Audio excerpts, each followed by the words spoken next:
Hi, welcome back guys. This is your friend, the What If guy, back with another fanfiction. This is the first part of What If Issei had Scorpion's sacred gear. Now before starting, please give this video a like and subscribe to the channel if you want more videos like this. Now let's get into the fanfic. Issei Hyoudou, the name he had once carried as a child, stood alone in a mountain pass. He was 17 years old and dressed in fine cloth, bearing a shield and a gladius.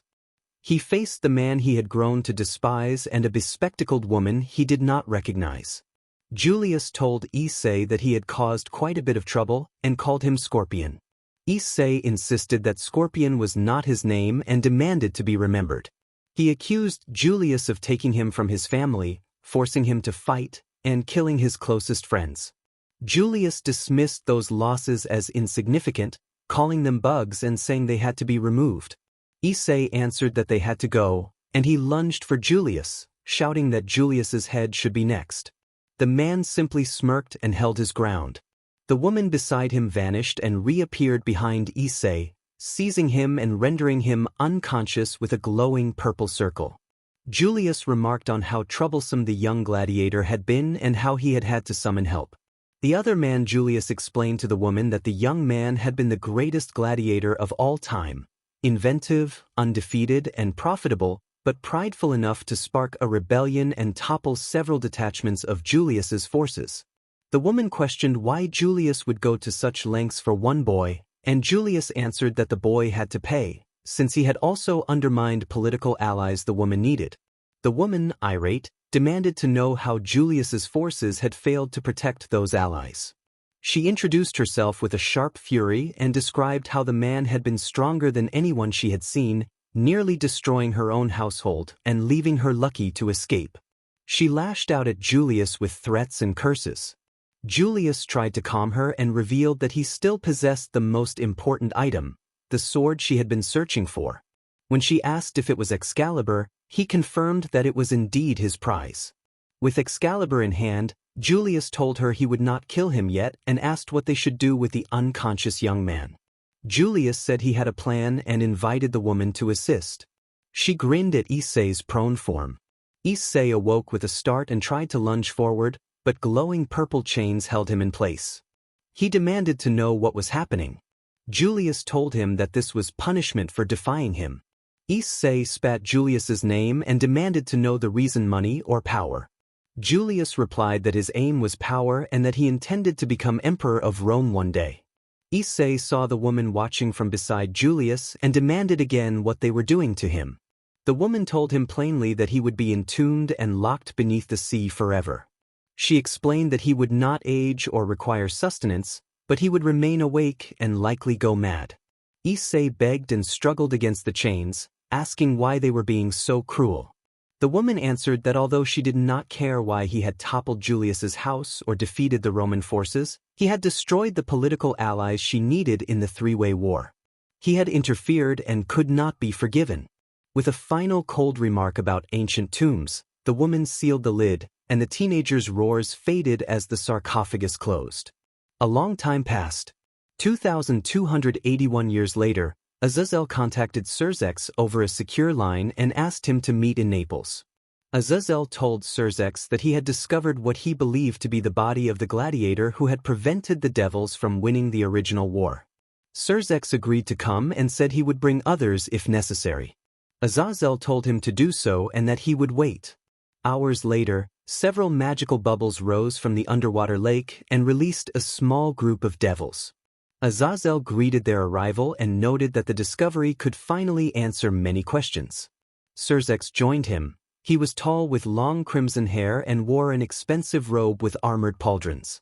Azazel, who had black hair with golden bangs and a mischievous air, led the group. With them were a young woman who appeared to be in her late teens, black hair in twin tails and a serious demeanor despite an unusual outfit, and an attractive young man in his early 20s with slicked-back green hair and a mysterious aura. An older bald man with a black goatee and a solemn presence accompanied them as well. The older bald man, Falbium, warned that it was dangerous for them to be there and urged brevity. Azazel joked about Falbium's seriousness but then led them through an illusory wall inside the cave. xDoug observed that the illusion was meant to keep humans away. Azazel explained that one of his subordinates, who had been touring in Italy, had sensed a powerful magical presence in this underwater cave, investigated after the tour, and reported back immediately. They came around a corner and froze in place. Before them sat a massive stone sarcophagus covered in glowing magical seals. The largest thing that caught their attention was the engraving on the lid. A giant scorpion. Ajuka and Serafal were assessing the magical seals placed on the sarcophagus while Azazel, Falbium, and xDoug watched nearby. xDoug asked whether it was an Egyptian-style burial. Azazel observed that it looked that way and wondered why the Romans would use centuries-old royal burial techniques for this boy, which made no sense to him. They fell into thought for a few minutes until an audible pop interrupted them. Ajuka reported that the sarcophagus was opening and that it smelled like fresh air inside. Serafal called for xDoug to come and take a look. The others approached, and with a loud thud the lid struck the ground and lay flat.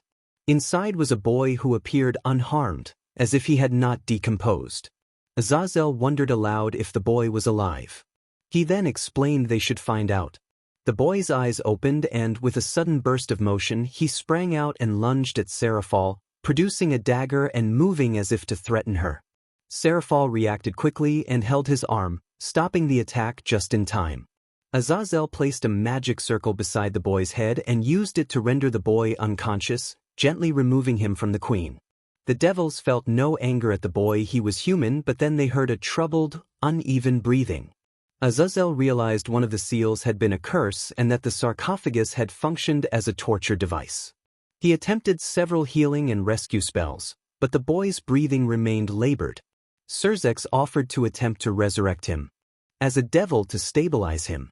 No one objected, and xDoug set a single pawn on the boy's chest. It failed. He continued placing pawn pieces until the 8th one was in place. Azazel speculated that the boy must possess a strong sacred gear. As the devil pieces took effect, the boy's breathing steadied and returned to normal, though he remained unconscious. Ajuka examined him with a small magic circle and said he sensed not only a powerful sacred gear but something else affixed to the boy's fate, perhaps a weapon. Ajuka could not identify it, only that there were 2 powerful things tied to him, which explained why the 8 pawns had been required. xDoug said he would inform his sister. He warned that the boy might be mentally unstable from his long confinement and might not respond well to being part of a peerage. xDoug promised to care for the boy, insisting the boy had been responsible for preventing the world's destruction and that he would do everything possible to give him a good life. Serafal agreed to help, and the others responded with quiet assent. Azazel remarked that Michael would have found the scene interesting. Serafal noted that Michael already knew but was occupied with something important. Azazel said he intended to assist the boy when possible and took his leave. The devils then departed via their personal teleportation circles. xDoug arrived carrying Issei carefully, appearing before a red-haired woman. xDoug told Rias that they needed to talk and asked her to gather her peerage. Rias replied that there was no need. They were all present in another room. A few minutes later, 3 people entered through double doors and found the boy lying on a couch. A young man with short blonde hair, gray eyes, and a mole under his left eye addressed xDoug formally. xDoug cut to the chase and explained that this was Rias's new pawn. He described how the boy had taken 8 pieces and emphasized how important it was to listen. He reported that the boy had been sentenced to life imprisonment inside a sarcophagus in an underwater cave near Naples and that the imprisonment had been unjust. xDoug made a heartfelt request that the boy be made happy, kept safe, and given a good life. Rias asked why he was worth so much. xDoug explained that the boy had been the sole reason the world had not been destroyed. He had thwarted the original Devil King's plans during the war and prevented them from seizing a secret weapon that could have eradicated heaven and the fallen angels. Aquino questioned how the boy had accomplished such feats. xDoug replied that the boy had toppled political allies within the Roman Empire who were linked to the devils, and that without those allies the devils could not achieve their aims. Rias wondered whether the boy was aware of his past actions. xDoug continued, saying that the boy had been a SLV for most of his life and had been forced to remain awake except for brief PRDS of natural sleep, which could have damaged his mind. At that moment, the boy declared that he was not insane and revealed himself from behind Akino, holding a dagger close to her neck as he leaned against the wall. Issei, known as the Scorpion, stood just over 6 feet tall with long brown hair. He was thin and weak from long confinement and would need time to regain his strength. He bore scorpion tattoos on his chest and back and had many scars across his body, including a noticeable one near his right eye. He wore simple coverings and sandals. Everyone turned to look except Akino, who remained very still. Kiba drew his sword, but Issei used the dagger to hold Akino steady and prevented anyone from attacking. Issei warned that Akino would be harmed if they struck, and Kiba lowered his weapon in response. Issei moved toward the door, glaring at everyone. He warned them to stay away or the captive would die, then backed out of the room and left the building. Akino responded gently that they were only trying to help, but Issei snapped that he did not want to hear anything and refused to return to the tomb. He shoved Akino into another room and ran out into an unfamiliar land. He glanced back at the building, then began sprinting, sandals clopping as he took in sights he had never seen before. Sensory overload threatened to overwhelm him until a voice stopped him. A man in a black trench coat and fedora observed that a devil was running around apparently without protection and assumed Issei had no master or magic circle. The man produced a light spear in his left hand and threw it. Issei dodged, and the attacker revealed wings as he launched a second spear. The second spear struck Issei in the chest area, causing a severe, non-fatal injury that would have incapacitated an ordinary human. Ignoring the pain, Issei closed the distance and tackled the fallen angel, slamming him against a wall. In a brief, brutal struggle, Issei used decisive strikes to immobilize the attacker. The man was left motionless and defeated on the ground. Issei stood there, breathing heavily, clutching at his wound as blood ran down his body and through his hands. Issei thought that this might be how he died, far from his brothers and from the era he knew, but the thought of freedom steadied him before he lost consciousness. When Issei woke, he felt an unfamiliar warmth and realized he was in a sarcophagus that felt differently than the ones of his past. He sat up and saw the red-haired woman he had seen earlier sitting nearby, fully clothed and attentive. She had been tending his wounds and offered a calm presence. Issei reached for his dagger but remembered he had dropped it in the city. He started toward the door, but the woman spoke, noting his quick healing and suggesting he had strong willpower. Issei replied that he had been trained to ignore pain and that he had always been strong, his gaze fixed on her. She assured him she would not hurt him and that she had healed him. Issei muttered that a master would not let him die while he was useful. The woman introduced herself as Rias and summoned a dagger with magic. She placed the dagger within his reach and stepped back. Rias explained that he was effectively in her service again, but she emphasized that she did not see those in her service as mere slaves. She called them friends and allies. Issei looked at the dagger and then at Rias, suspicious. To make himself less conspicuous, he took the dagger and used it to cut his long hair down to a messy, more manageable length.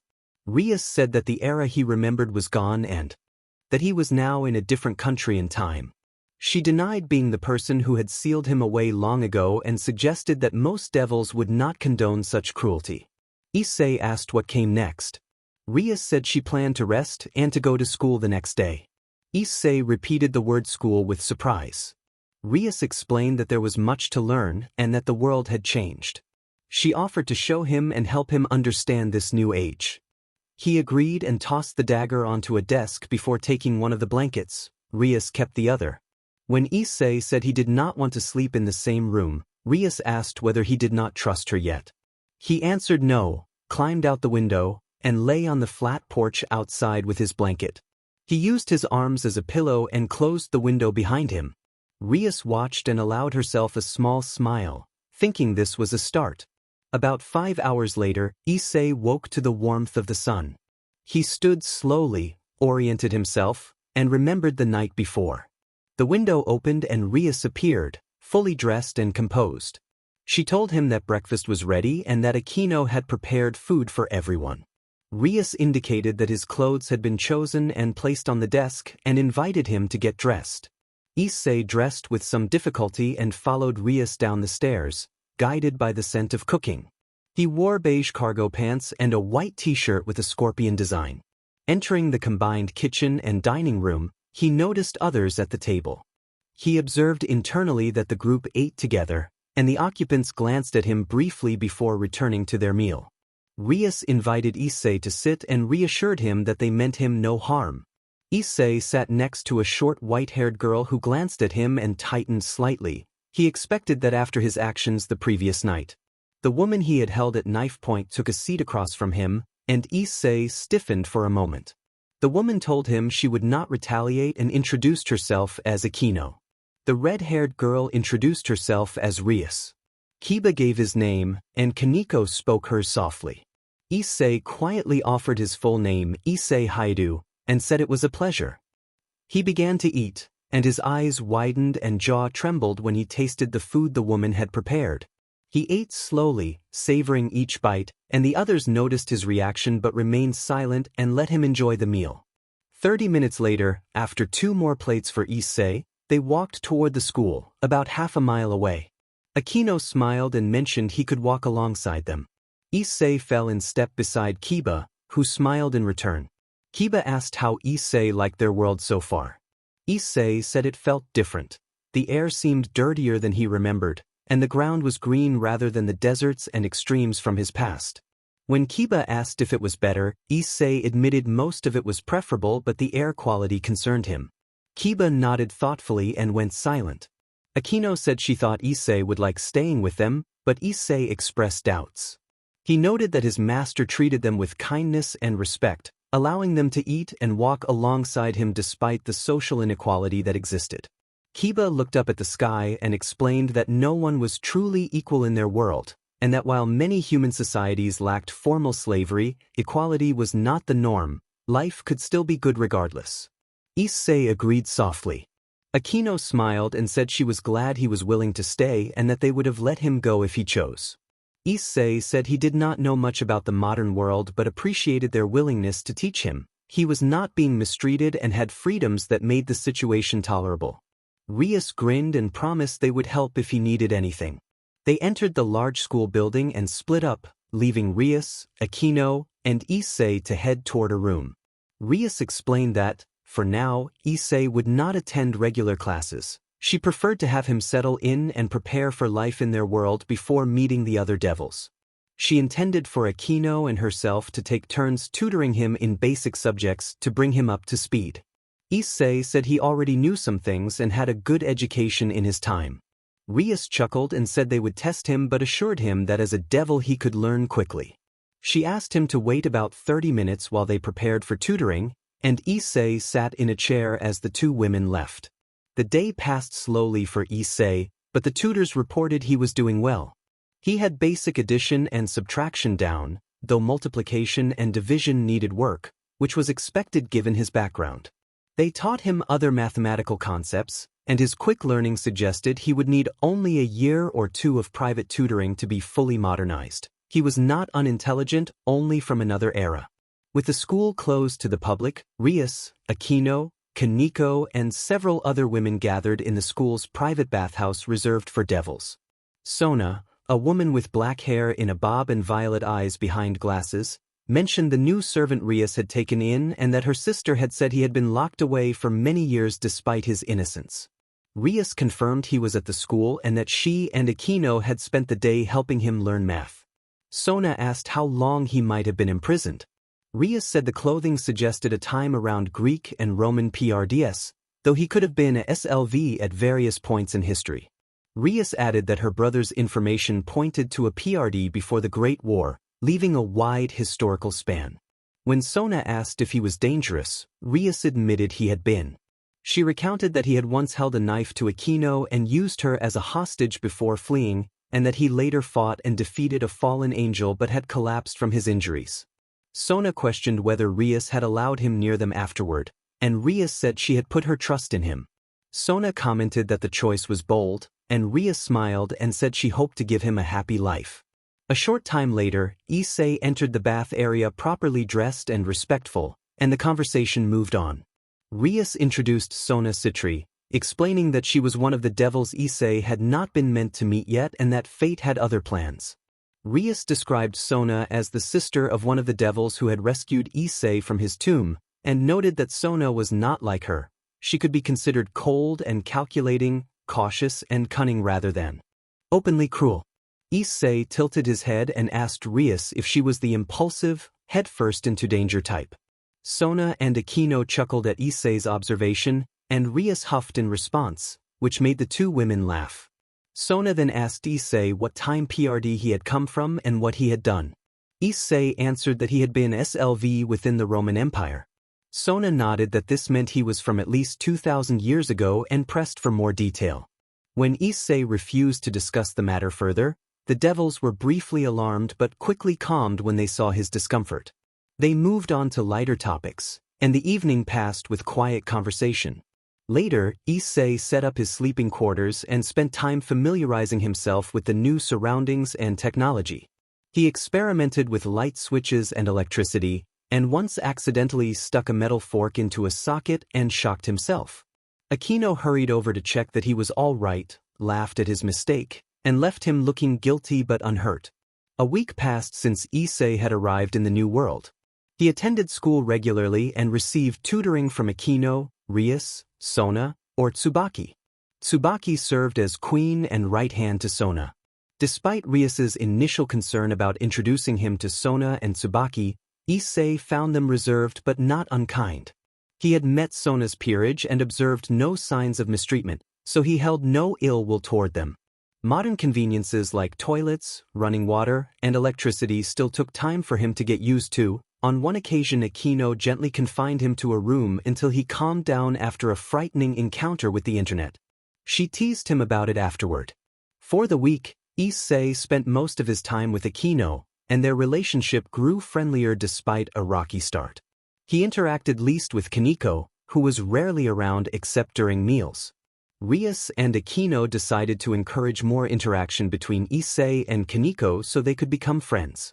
Kaneko had errands that required her to walk from place to place rather than use teleportation, so Rias asked Issei to pick her up and accompany her between jobs to keep her company. Kaneko did not need protection, but the arrangement was intended to help them bond. On the bike ride home, Kaneko thanked Issei quietly for his help. Issei responded that it was quite alright and admitted that none of this was what he had expected from his life. Being moved 2,000 years into the future meant everything was new and often frightening. Kaneko encouraged him, saying that he was doing fine and that people in his situation often had more trouble adapting. Issei confessed that he had panicked when he encountered the internet but said that his past had given him tools to manage difficult situations. When Kaneko asked what in his past allowed him to be so composed, Issei's expression grew uneasy. After a moment of hesitation, he told her that he had been a gladiator. He explained that he had been taken from his home, transported to Rome, and trained to fight in the arena for the crowd's entertainment. He did not remember much of his early life or his parents. He only remembered his name. He recalled being a champion in that brutal world but emphasized how cruel the sport had been and how many friends he had lost to its whims. Kaneko noted softly that this explained the many scars he carried, and Issei agreed that the past had been harsh. When Kaneko asked whether he would fight for sport if it were not to the death, Issei found the question odd and offered no firm answer. Kaneko dropped the subject, and they arrived home. Issei parked the bike, sighed, and entered the main room of the old schoolhouse where everyone resided. Kaneko was the only person there at that moment. She occupied the couch to his left and was unwrapping a bar of chocolate, though Issei had never seen one before. Issei sat on the couch across from her and watched the chocolate with intent. The sweet smell drifted to his nose and he wondered how it would taste. Kaneko had a knack for finding things that smelled delicious, and Rias had mentioned that she had a sweet tooth and often kept treats on hand. Noticing his stare, Kaneko sat next to him, broke the bar in half, and offered him the uneaten portion. Issei accepted the half after Kaneko nodded and took a small nibble. His eyes widened in surprise at the flavor. Kaneko indicated approval with a quiet gesture. Issei began to eat eagerly, smiling as he devoured the chocolate, ignoring the smear around his lips and on his fingers. He reached for another bar from Kaneko's container of sweets and dug into it with gusto. With his attention on the treat, he did not hear the door open as Rias, Aquino, and Kiba walked in together. Rias smiled at the sight of the two on the couches. She was pleased they had bonded and were even sharing snacks. Rias teased that Kaneko had essentially seduced Issei with chocolate, and Kaneko defended the simple truth that chocolate was good. Rias laughed softly and took a seat at the desk in the back of the room, turning her attention to paperwork. A short time later, a glowing orange magic circle appeared behind Issei and Kaneko. Kiba identified it as the Phoenix Circle, which startled Issei and drew his gaze.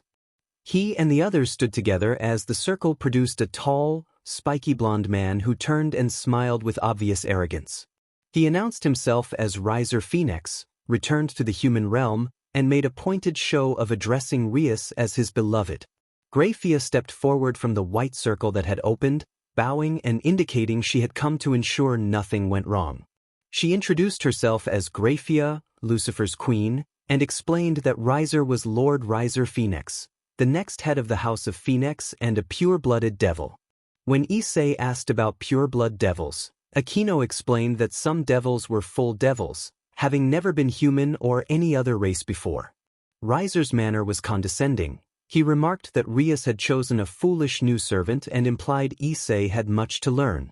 Rias bristled at his tone and reminded him that he should be respectful, noting that Riser came from a less fortunate past and deserved restraint. Riser waved away the admonition and made his intentions toward Rias clear, claiming her as his darling. Tension rose as Riser behaved possessively toward Rias, invading her personal space and touching her in ways that made her visibly uncomfortable while he calmly sipped tea. Rias pushed back firmly with pride and conviction, declaring that she would not bring her family to ruin and that she would not yield her life or her choice of partner to an arrangement made for the sake of family expectations. She insisted that her husband would be her choice alone, refusing the marriage Riser demanded. Issei watched, reminded of past injustices and forced arrangements he had witnessed before. Riser argued that the arrangement had been made with the future of their race in mind, insisting on the importance of preserving pure bloodlines. He tried to hold his reputation over Rias and grasped her chin in a gesture meant to dominate her. Issei reacted instantly. He seized a nearby chair and, with precise force, struck Riser, sending the noble stumbling back. Issei identified himself as Rias's protector, pawn, and friend, and warned Riser that he had no right to touch her and must back off. Riser snapped that Issei was nothing more than low-born trash, a reincarnated devil of no worth. Issei stood his ground and warned Riser that if he touched Rias again he would regret it. Graphia stepped forward and stated that there would be no fighting here. A maid-like envoy announced that she had been sent by Surzex to ensure there would be no disruption of the peace. The remark carried weight. When such an ominous statement came from the woman known as the strongest queen, even Riser looked uneasy. Issei glanced at the maid-like envoy, then stepped back to stand beside Aquino. The envoy explained that Surzex had authorized an alternative if communication failed. Rias could settle the matter through a rating game with Lord Riser. Rias sighed and asked what the proposal entailed. Issei asked what a rating game was, and Riser brusquely told him to be quiet, but Issei persisted and demanded to know. Aquino explained that a rating game was a battle between two peerages held in a separate dimension. Issei's eyes widened as memories flooded back, but Kaneko squeezed his hand and silently mouthed the word wait. Issei nodded and returned his attention to Riser and Rias. Rias observed that Riser had played many rating games and had secured numerous wins, while her inexperienced fiancé had never even qualified to fight in one. Riser added that Rias was not old enough to officially participate. Issei asked if that would be a disadvantage. Kiba warned that there was much more to worry about. Riser interrupted to scoff at Rias's available pieces. Rias replied that those were all she had. Riser laughed and conjured a larger set with a snap of his fingers. From behind him a magic circle produced 15 women, more than double Rias's numbers and including more powerful ranks. Issei felt a low growl in his chest. He disliked Riser intensely. Riser's manner reminded him of his old master in Rome. Issei could not say whether the man had been cruel to his servants, but his bearing, tone, and bearing irritated Issei deeply. Riser offered Rias 10 days to train, and Ria snapped that she did not need charity. Issei quietly urged her to accept. Rias asked what he meant, and Issei's eyes burned with resolve as he told her to take the offer. Rias agreed to the terms, and Riser laughed as he teleported away with his peerage. Rias said she would inform Surzex immediately. Rias turned to Issei and asked why he had agreed to the game. Issei replied that it was simple, they were going to defeat Riser completely. An hour later, Issei and the others arrived by magic circle at the base of the mountain range. The Grammary Resort sat in a valley near the top of the closest peak. That was where they would train. After Issei's declaration to destroy Riser in the raiding game, Kaneko had spoken up in his favor. Although Kaneko was not very outspoken, her words convinced Rias that Issei had a plan, even though the others knew little about his past beyond vague hints. Kaneko knew only that he had been a gladiator. The exact details remained a mystery. Rias entrusted Issei with full command of her magical power. Issei promised victory and said he needed to retrain and regain his former strength.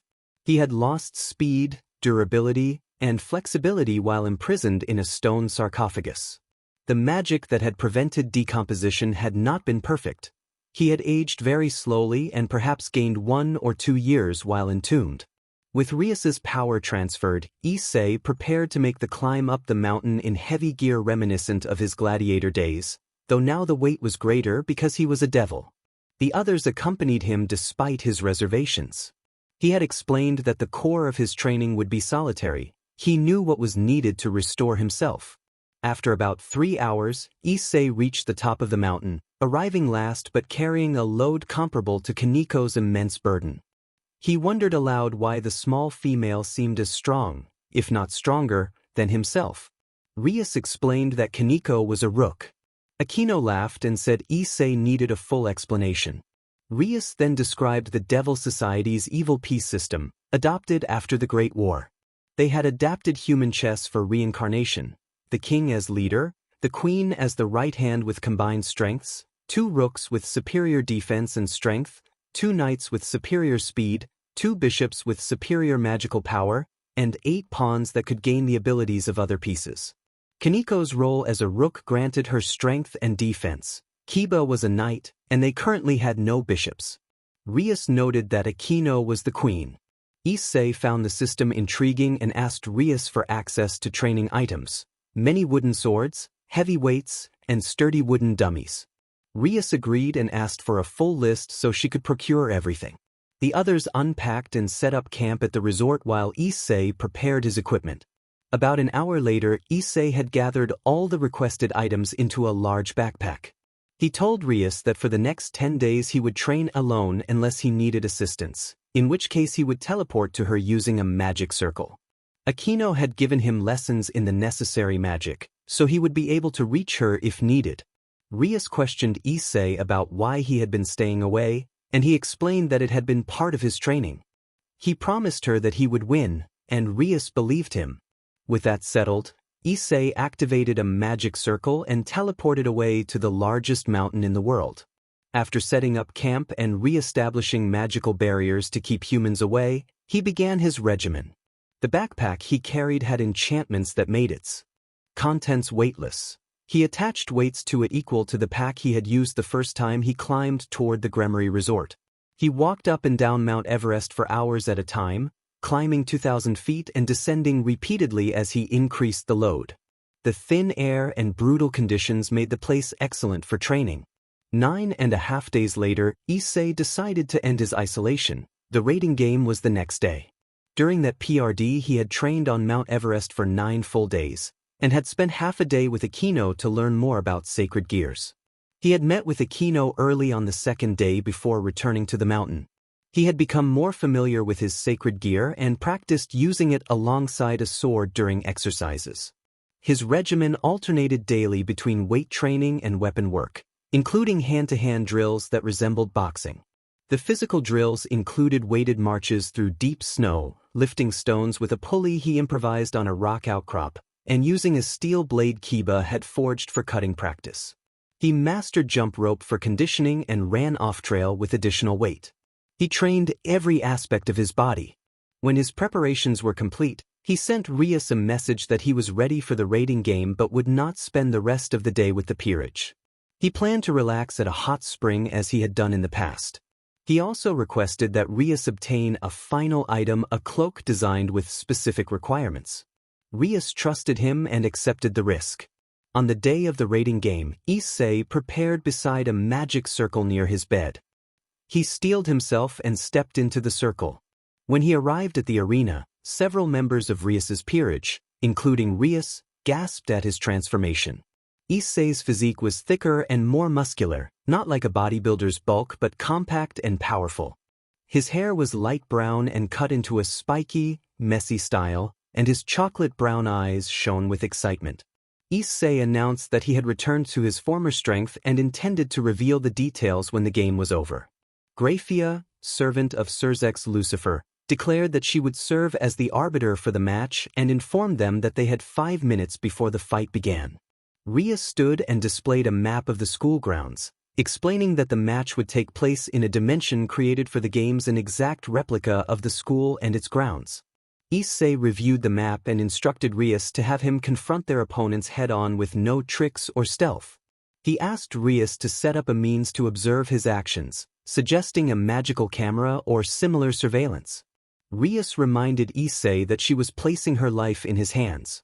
Issei reassured her that she would not be disappointed and mentioned that he needed a sword from Kiba with extra durability. Kiba agreed and handed Issei a newly forged sword, which Issei secured at his belt. He wore a simple training garment secured with a belt. Rias ordered the illusions and traps to be set around the base and announced that Issei should be given freedom to act as needed. Kaneko confirmed that she would follow and keep Issei safe, expressing confidence that once they saw him in action they would understand. Graphia announced that the match would begin in 5 minutes. When the time came, she officially declared the game underway. Rias instructed Issei to head to the gym, the central point of the arena, and emphasized the match's importance to their future. She urged everyone to fight without mercy, explaining the stakes should they lose. Issei entered the gym from backstage with Kaneko close behind. He told Kaneko to stay back and not intervene. He intended to fight alone. Kaneko agreed that she would try. A voice from inside the gym taunted them with derision, calling them Gremory opponents. Issei descended the stairs and saw their challengers, a girl in a blue Chinese-style dress with black twin tails, who appeared impressed by Issei's changed appearance, another girl with light blue hair in 4 ponytails wielding a wooden staff, and twin girls with light green hair carrying duffel bags. Issei announced that he alone was all they needed. A red cloak formed and fastened at his neck, flowing down nearly to his ankles, marked on the back with a large black scorpion emblem. One of the challengers charged at him at full speed. Issei assessed that the charge would be a mistake. Issei announced that he would show why he bore the tattoos and extended his left arm. A bright red flash erupted from his skin as a shield materialized. It took the form of a Roman scutum, rectangular and semi-cylindrical, ideal for deflecting blows. At the top of the shield was a reinforced triangular point, a custom reminder of the weapon he had used in the arenas long ago. A girl swung her staff downward aiming for Issei's head, but he met the strike with a quick shove of his shield that knocked her hard to the ground. He kicked her staff free and broke it, then brought his shield down in a decisive strike that ended the confrontation. Issei introduced himself as the Scorpion and faced the remaining opponents with the same challenge and confidence. Back in the ORC club room, Rias and Aquino watched the feed with wide eyes. Aquino reacted with a surprised smile, finding the display thrilling. Rias admired the sacred gear and said she wanted to see what else he could do. Xuelon declared that Issei was a problem and rushed forward while Isle and Nell revved their chainsaws and charged. Xuelon launched a powerful hammer kick, but Issei angled his shield and deflected the blow, pivoting to deliver a counter move with the Gladius at his side. The attack struck true and Xuelon was quickly put out of the fight. Isle and Nell attacked in tandem with their chainsaws. Issei used the implacable edge of his shield and his sword to parry and send them off balance, breaking one chainsaw and forcing both attackers into positions where they could no longer continue. Each of them was overwhelmed and removed from the battle. Rias and Aquino watched as Issei disposed of the 4 opponents with startling ease before he and Kaneko exited through the gym. Rias, surprised but not unkind, described him as a monster in the sense of how formidable he was. Aquino admitted she liked him even more after watching him fight. In the principal's office, Riser received word of the clashes and erupted in fury. He ordered his forces to capture the boy and eliminate the threat to his plans. Kaneko walked at Issei's side and told him that watching him fight had been something else and that he was very skilled. Issei explained, in quiet terms, that his life had been shaped by training for the arena from a young age and that he had endured loss to survive. A sudden explosion forced Issei to raise his shield and protect himself and Kaneko. An attacker taunted from the smoke and hurled a blade that struck another opponent. Issei intervened, pulling the weapon free as the woman retreated and was taken out of the fight. As more enemies prepared to strike, one readying a massive broadsword and 2 others launching red magic bolts, Issei spun into action. He threw his shield to intercept the heavy blade and let the bolts glance off, which disrupted the attackers and sent one of the combatants away to the medical bay. Issei shouted for Kaneko to move and rolled beneath another swing, grabbing his shield and cutting off another volley of magic from 3 maid-clad opponents. Kaneko heeded the warning and leapt back, followed by a taller woman wearing a half-mask. 3 foes pressed the attack, an armored sword wielder and 2 beastly twins. Issei deflected a punch and answered with a calculated strike that sent one opponent to her knees. He maneuvered to disarm another, causing her weapon to fall, and used his shield to block further magic. With steady, decisive blows, he neutralized the armored sword wielder, and the remaining attackers were removed from the immediate threat. The skirmish ended as Issei and Kaneko regrouped, both breathing hard but ready to continue. With Carmine defeated, Issei once again blocked magical bolts with his shield, sending them flying into the sky, while his sword struck Lee and knocked her out beside her sister. Riser roared that if someone wanted something done they should do it themselves, then blasted through the office wall and flew out in pursuit. 4 opponents remained and 4 magical bolts were launched at Issei. He charged at Maihi in her kimono and moved with precise speed, disabling her legs and forcing her to her knees. He followed with a shield bash that left her stunned and prone. Issei then closed on Shuriya, the maid, and slammed her against the wall, rendering her unconscious without gruesome detail. At that moment a scream cut through the fight as the kimono-clad woman was struck by Riser's fireball and knocked out. Issei used the opening to press the attack, striking Burent in the shoulder to incapacitate her and block a bolt of magic from Marion with his shield. He pivoted and delivered a swift disabling blow to Marion that ended her threat. 3 of Riser's pawns and 1 of his senior combatants had been taken down. Riser shouted threats and leapt for Issei, but Issei crouched and used his shield to vault, sending Riser careening into the trees from his own momentum. Rias, Aquino, and Kiba appeared beside Issei as they saw Kaneko locked with Isabella, the last rook. Issei told Rias to handle the phoenix and rushed over to help Kaneko.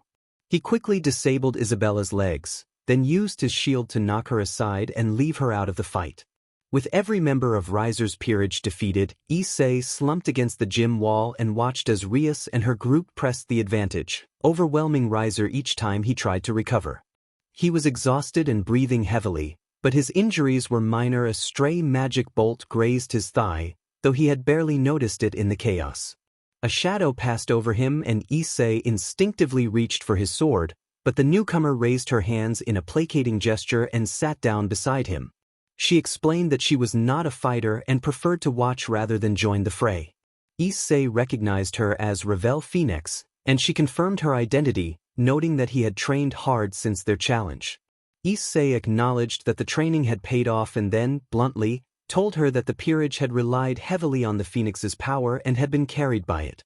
Ravel bristled and defended them, insisting they had not been pathetic and that losses had sometimes been intentional. Issei conceded with a light smile and called it fair, and Ravel flushed in frustration. Issei teased her gently and reached out to pat her head, which left her puzzled but not offended. Issei remarked that Riser had needed a reality check and that the loss was overdue. Ravel insisted that the Phoenix family took pride in being the best, but Issei countered that if they had been truly the best they would have won. Ravel reacted with a playful huff, and Issei smiled. He told her that not all devils were bad and that he was glad the conflict had been a one-time thing. Ravel asked what he meant, and he brushed it off. As the battle concluded, Graphia used magic to gather everyone and teleport them away. Issei found himself embraced tightly by Rias, who was crying with relief and joy. Rias expressed that they had done it and that he had saved her from that man. Issei reminded her that he had promised to win and said that he would never forget the trust she had placed in him. He comforted her as she clung to him, both sharing a quiet, emotional moment as the scene settled. Issei and the rest of Rias's peerage appeared in the Occult Research Club room as soon as Rias finished thanking him. Issei sat on one of the couches, and Kaneko joined him while Kiba and Akino took the other side. Rias remained at her desk and looked toward Issei, asking if he had things to explain. Issei leaned back on the couch and said he would answer as best as he could. Surzex and Serafal appeared from a magic circle, and Serafal requested to hear the story as well. Rias asked what he was and what he had been. Issei explained that he was born in Japan but was taken aboard SLV ships and moved through various places before ending up in Rome when he was about 8 years old. He was traded to an owner in Bari, Italy, and was trained from a young age to be a gladiator. Although he did not compete until he was 14, his first match ended in defeat when a final blow left a long scar across his abdomen. He described surviving against the odds and returning to training with renewed determination, eventually becoming undefeated for a time. He said he had defeated many opponents in the arena, some much older than him, and that he had been forged by relentless training and harsh conditions. Rias expressed sorrow for his past, and Issei brushed it off, saying his experiences had shaped him. Akino inquired about his sacred gear. Issei described it as something that looked like dragon scales, and Surzex suggested it was likely the scales of Grendel, a suggestion Serafal acknowledged. Kiba asked where and how Issei trained to become so strong. Issei described intense body training at high altitudes near the peak of Mount Everest, where the thin air and dangerous conditions had accelerated his physical development. Surzex found that impressive. Kaneko asked what life was like for him outside the arena. Issei said he had a master for whom he fought and bled. The master could be cruel and punish them for perceived failures, though he sometimes provided better living arrangements than other owners. Issei said his position as the best fighter brought harsher training and stricter discipline, but also better rewards, such as a private room and occasional dinners with the master and his wife. Issei removed a passage about exploitative behavior from his account. He added that his master controlled many aspects of their lives. Kiba reflected that it sounded like a hard life. Issei admitted he had lost many friends in the arena and that they had been forced into situations where they had to fight for survival, sometimes even against people they cared about. He described cruel punishments and grim outcomes for those who disobeyed, without dwelling on graphic details. When Kiba apologized for bringing up the memories, Issei assured him he was all right. Rias asked how he had ended up where he was now. Issei recounted that during a rebellion he had led, he had rallied many gladiators, they had killed those who stood against them, and they spent months fighting the Roman forces. They rescued other gladiators and formed a formidable force, winning several engagements until betrayal struck. A conspirator allied with his former master revealed their plans and set them up for an ambush. They fought desperately. Issei killed the traitor, but the effort failed. Issei escaped alone through a narrow canyon for several days before he was found and captured. His master had struck a deal with a devil named Kateria, and Issei was imprisoned within stone. He said he had toppled a group of political allies associated with Kateria. Surzex explained that Issei's actions had prevented devils from winning a catastrophic three-way war and that his sacrifice had not been forgotten. Issei expressed quiet satisfaction at having helped. Surzex mentioned that Kateria still lived and was in hiding, and he added that if she were ever captured, Issei might deal with her as he wished. Issei's expression brightened at the thought. Surzex said he would step away for a while and let the group discuss the raiding game, and he and Serafal departed to another part of the building. Rias smiled softly and thanked Issei again for saving her and everyone else. acknowledging that they could not have achieved their success without him. Issei said it was not a problem and that he had been glad to put that arrogant opponent in his place, noting that the man had reminded him of his former master. Rias reflected that while some masters treated their servants poorly, others treated them more like family. She mentioned Sona as an example of someone who respected her peerage. Kiba complimented Issei's sword skills and his knack for using a shield, saying it had been impressive to watch him overcome the entire team. Issei acknowledged the praise and explained that his training had been relentless and self-driven from a young age. Issei explained that they called him the Scorpion. Akino asked why he had been given that name. Issei recounted that there had once been an infestation of scorpions in the house. Most had been removed, but he had kept 2 as pets with his master's approval. The name had stuck after his early victories in the arena, and his master had rewarded him with a shield and a cloak designed for him. Tattoos followed, and the point on the shield came to be likened to a scorpion's stinger. Akino nodded and Kiba smiled as Kiba asked whether Issei could fight with the sword without the shield. Issei confirmed that he was versatile in combat and proficient with sword and shield as well as sword and dual swords. Akino suggested they spar sometimes so they could learn from each other, and Issei agreed. Surzex and Serafal entered then, smiling. Surzex asked if they were finished, and Issei replied that they were. Surzex went on to reveal his true purpose for coming. He said that because of Issei's past actions and the suffering he had endured at the hands of a devil, they wanted to ensure his life as a devil would be exceptional. Surzex offered him kingship so he would no longer be a pawn of Rias and could form his own peerage. Issei reacted with stunned gratitude. Surzex explained further that Issei's efforts had prevented Earth from falling under the devil's iron rule. Political allies had known of an ancient weapon created long ago and later kept by the Romans, but with those allies gone, the weapon remained lost to history. Surzex knelt and removed the 8 pawn pieces from Issei before affixing a brand new king piece to him. Issei groaned softly as a different warmth spread through him from the pieces.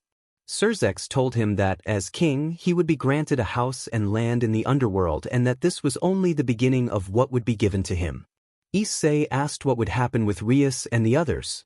Surzex replied that that decision was up to them. Serafal admitted she had not found a present to give because Surzex was managing the essentials, and she expressed a desire to show appreciation. Rias suggested that Serafal find a way to promote Issei publicly. Serafal excitedly promised she would make a show and a statue, then teleported away, leaving everyone amused at her enthusiasm.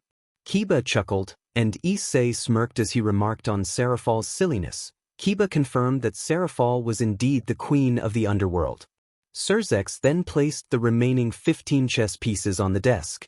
Issei used magic to store them in a personal magical bag. Issei asked what would come next. Rias offered to serve as a bishop to amplify destructive power and become a valuable asset. She suggested Akino remain a queen.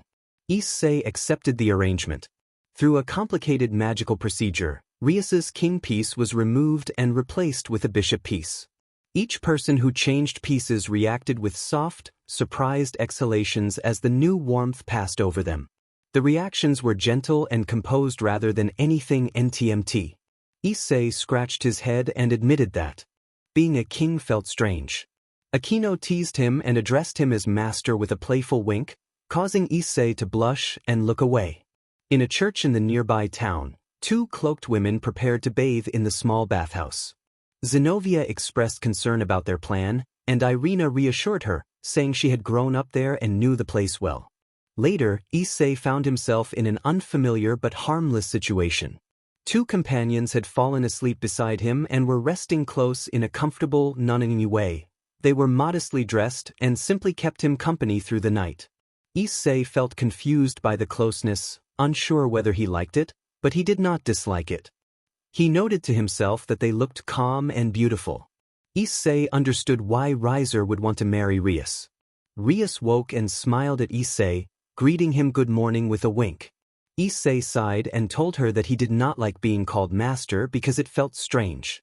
Akino teased him playfully from his left, which made him tilt his head in confusion. Akino giggled and then wished him a good morning before sitting up and dressing in her school uniform.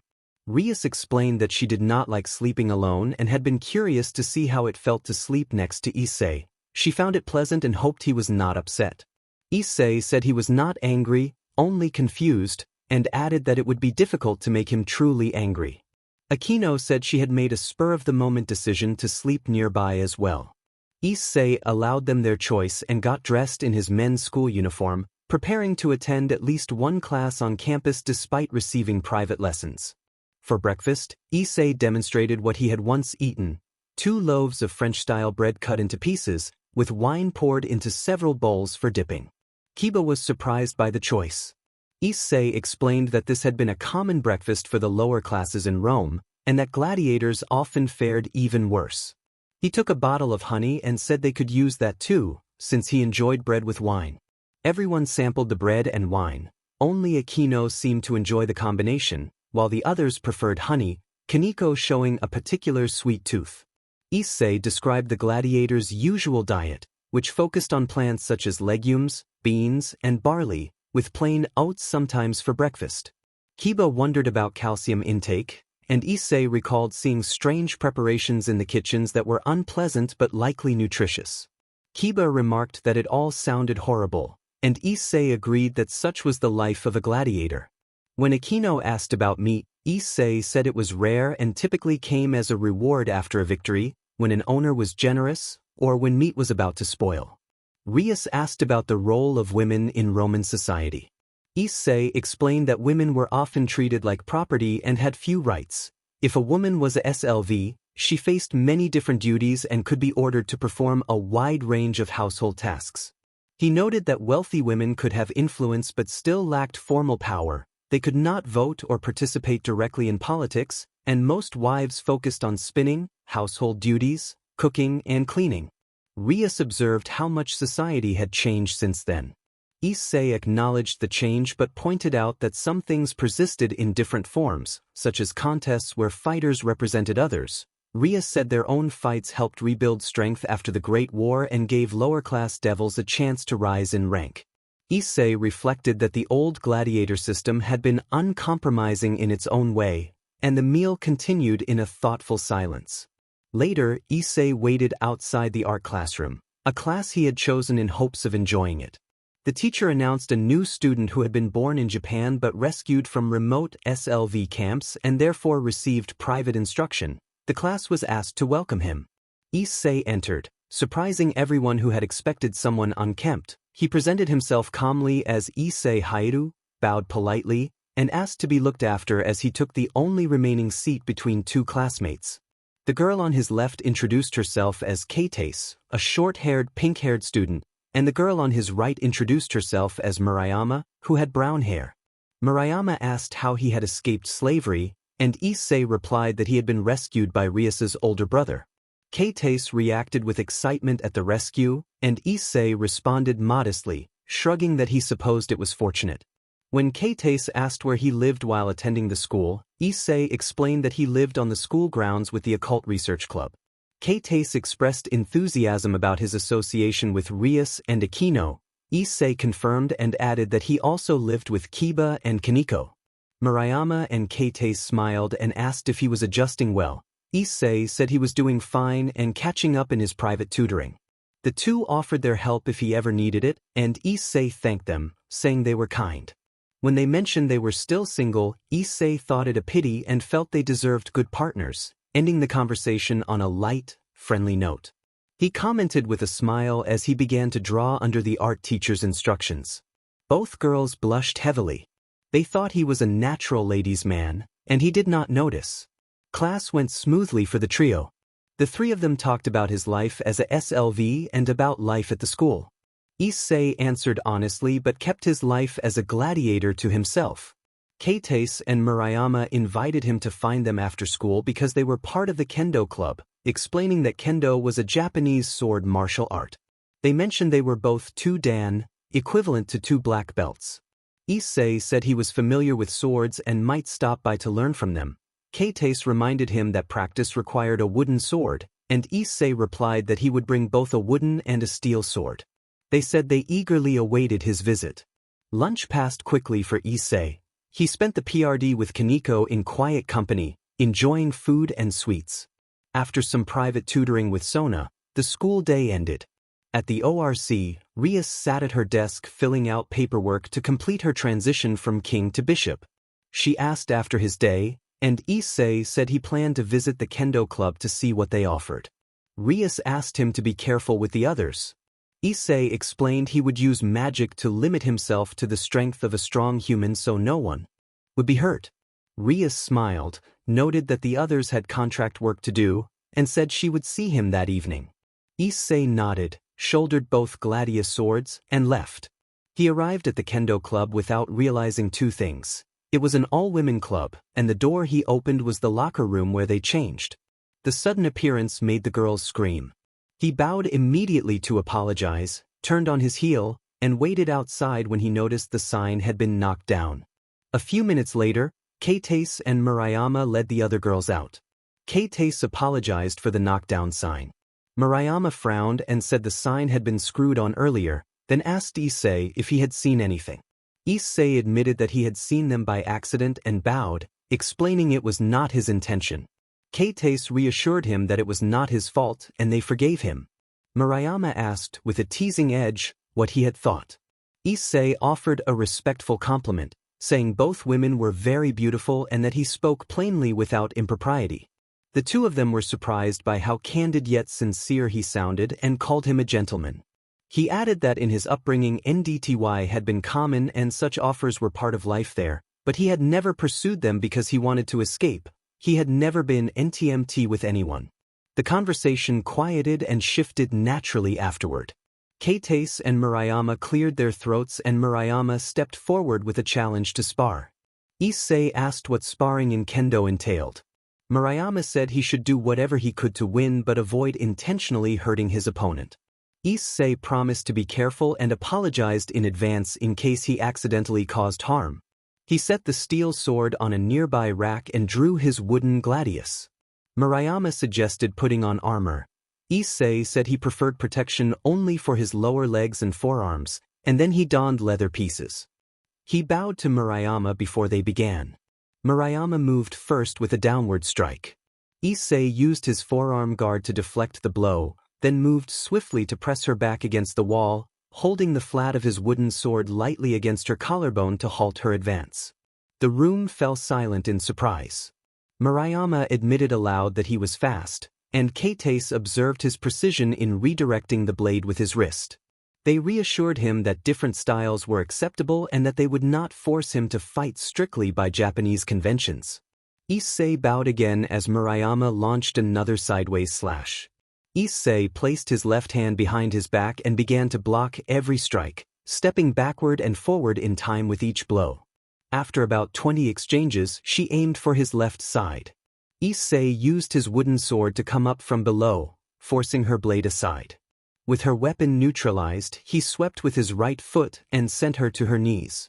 He then closed the distance, executed a controlled grappling move that brought her down, and pinned her in a way that made clear the fight was over without causing harm. Murayama watched with wide eyes and admitted that he was much better than they had expected. Issei explained that he had trained for a long time and had used a sword in real combat before. Murayama reacted with surprise. Issei added that the world he had come from had been dark, then climbed off and offered his left hand, which the woman accepted with gratitude. The club continued its session normally. Issei paired with many members and sparred with everyone in turn, never once taking a decisive hit. The meeting ended around dinner, and Issei waited outside the changing room to say goodbye to the two women he had befriended. After a few minutes they came out wearing their school uniforms. Keitase asked if he might teach them how to be better sword fighters, and Issei agreed to help occasionally while noting he did not want to replace their kendo training. Murayama assured him they could do both, alternating kendo and his lessons so they could become more efficient. He bowed and said he would be glad to help, though his duties with the ORC might keep him from some sessions. They said it was getting late and they had to head home. Issei smiled and said he would see them tomorrow. They exchanged warm farewells before parting. Issei gently rubbed his cheek and smiled to himself, thinking that women could be a different kind of strange. Sona and Tsubaki were walking downtown when they spotted two figures in white robes, each carrying a holy weapon. Sona suggested they inform Rias and Issei. Issei arrived at the ORC clubhouse and immediately felt an uncomfortable but non-painful sensation, sensing unfamiliar presences. He entered the old schoolhouse and opened the clubroom doors.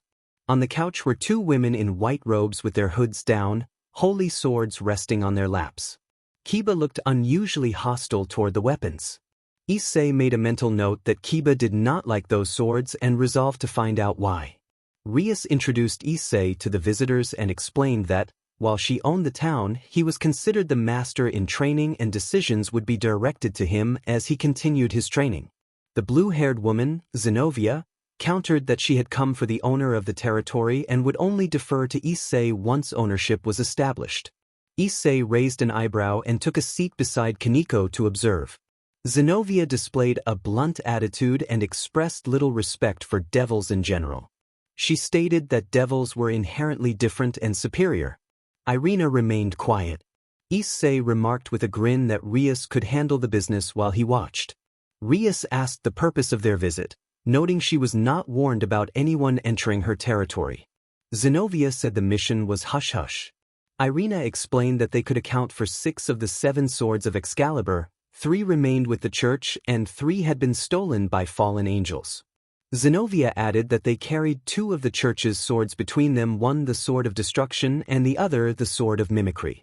Rias asked what they wanted from the club. Zenobia told them to stay out of the matter and not interfere, suggesting that devils might side with the fallen angels because holy swords were detestable to them. Issei acknowledged the assumption but pointed out that it also made sense the devils would fight the fallen angels to prevent misuse of the blades. He warned that if their actions threatened his town, he would intervene and they would regret it. Zenobia challenged him, and Issei clarified that he was serious and would personally ensure they faced consequences for endangering the residents. Zenobia responded with a counter-warning that if the devils interfered with her fight against the fallen angels, she and her allies would eradicate them, even naming Issei as a target. The tension eased into mutual amusement, and Issei admitted he liked her backbone and respect for strength. He repeated that he had no interest in interfering so long as they did not cause problems for the town's residents, devil or not. Zenobia returned the sentiment, acknowledging that Issei was more respectable than many of his kind. Zenobia told Issei that, for a devil in training to be master of these lands, he was doing a magnificent job. Issei replied that it was not because he agreed to her, rather he had noticed that she was calm, spoke with respect, set down the law of her land, and would hear out an enemy even if they were not current targets. Issei then offered tea before the visitors left, but Zenobia declined and said she was not there to make friends with devils. Zenobia announced that they would let themselves out. Irina remained quiet through most of the meeting, and as they stood to leave, Zenobia stopped and stared at Kiba, who was radiating a great deal of hostility and keeping a restless hand on the sword at his belt. Zenobia asked whether she should feel threatened. Issei asked Kiba why he was so upset and guessed that Kiba disliked the swords. Kiba answered that he hated them and blamed them for his life. He vowed to destroy them. Zenobia taunted him and Kiba began to draw his sword. Issei rose, using his presence to command attention, and suggested they take the conflict outside.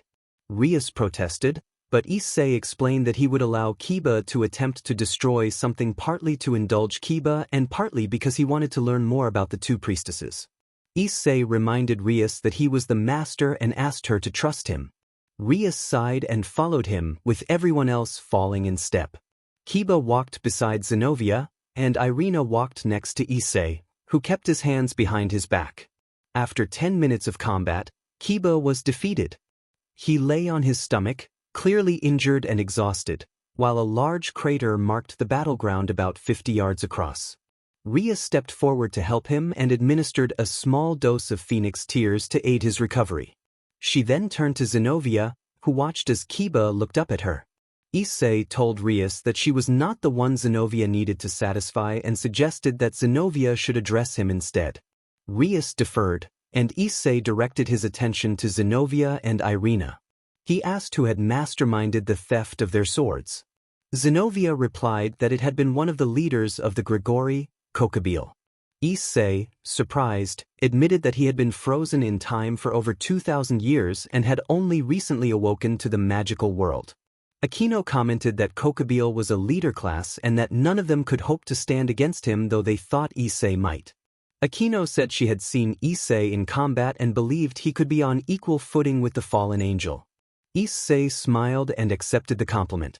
He then told the two priestesses that their skill with a sword was decent but overall lackluster. To demonstrate, he summoned a steel gladius with a blunt edge and asked them to strike at him to see what he meant. Zenobia retorted angrily and charged.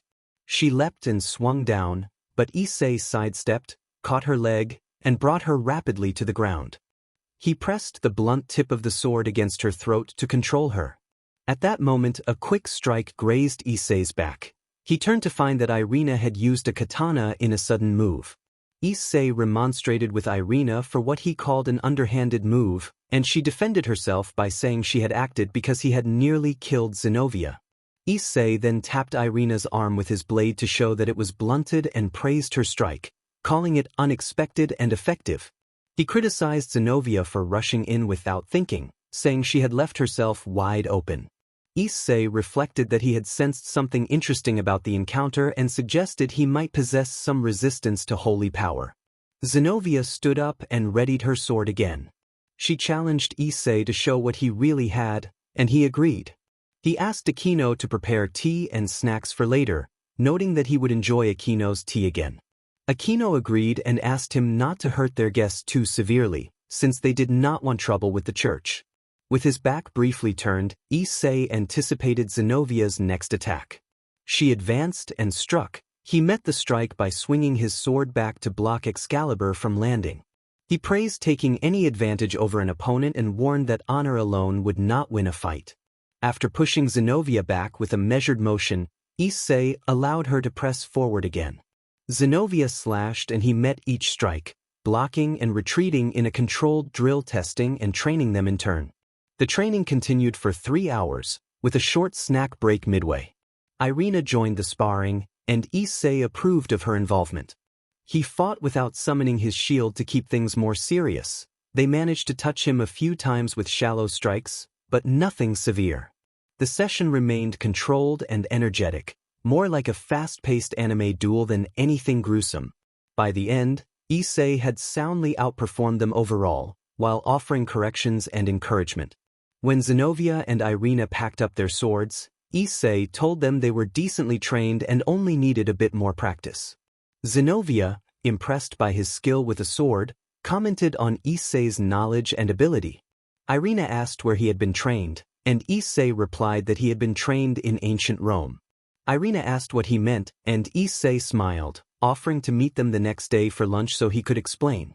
Zenobia warned that they should not take charity from devils, but Issei pointed out that he might not be their enemy and that a simple lunch from a training partner was harmless. Zenobia nodded, though Irina remained wary and insisted that he was a devil. Zenobia countered that he had defeated them soundly and that Kokabile would have been far worse if they had confronted him, which made Irina pout.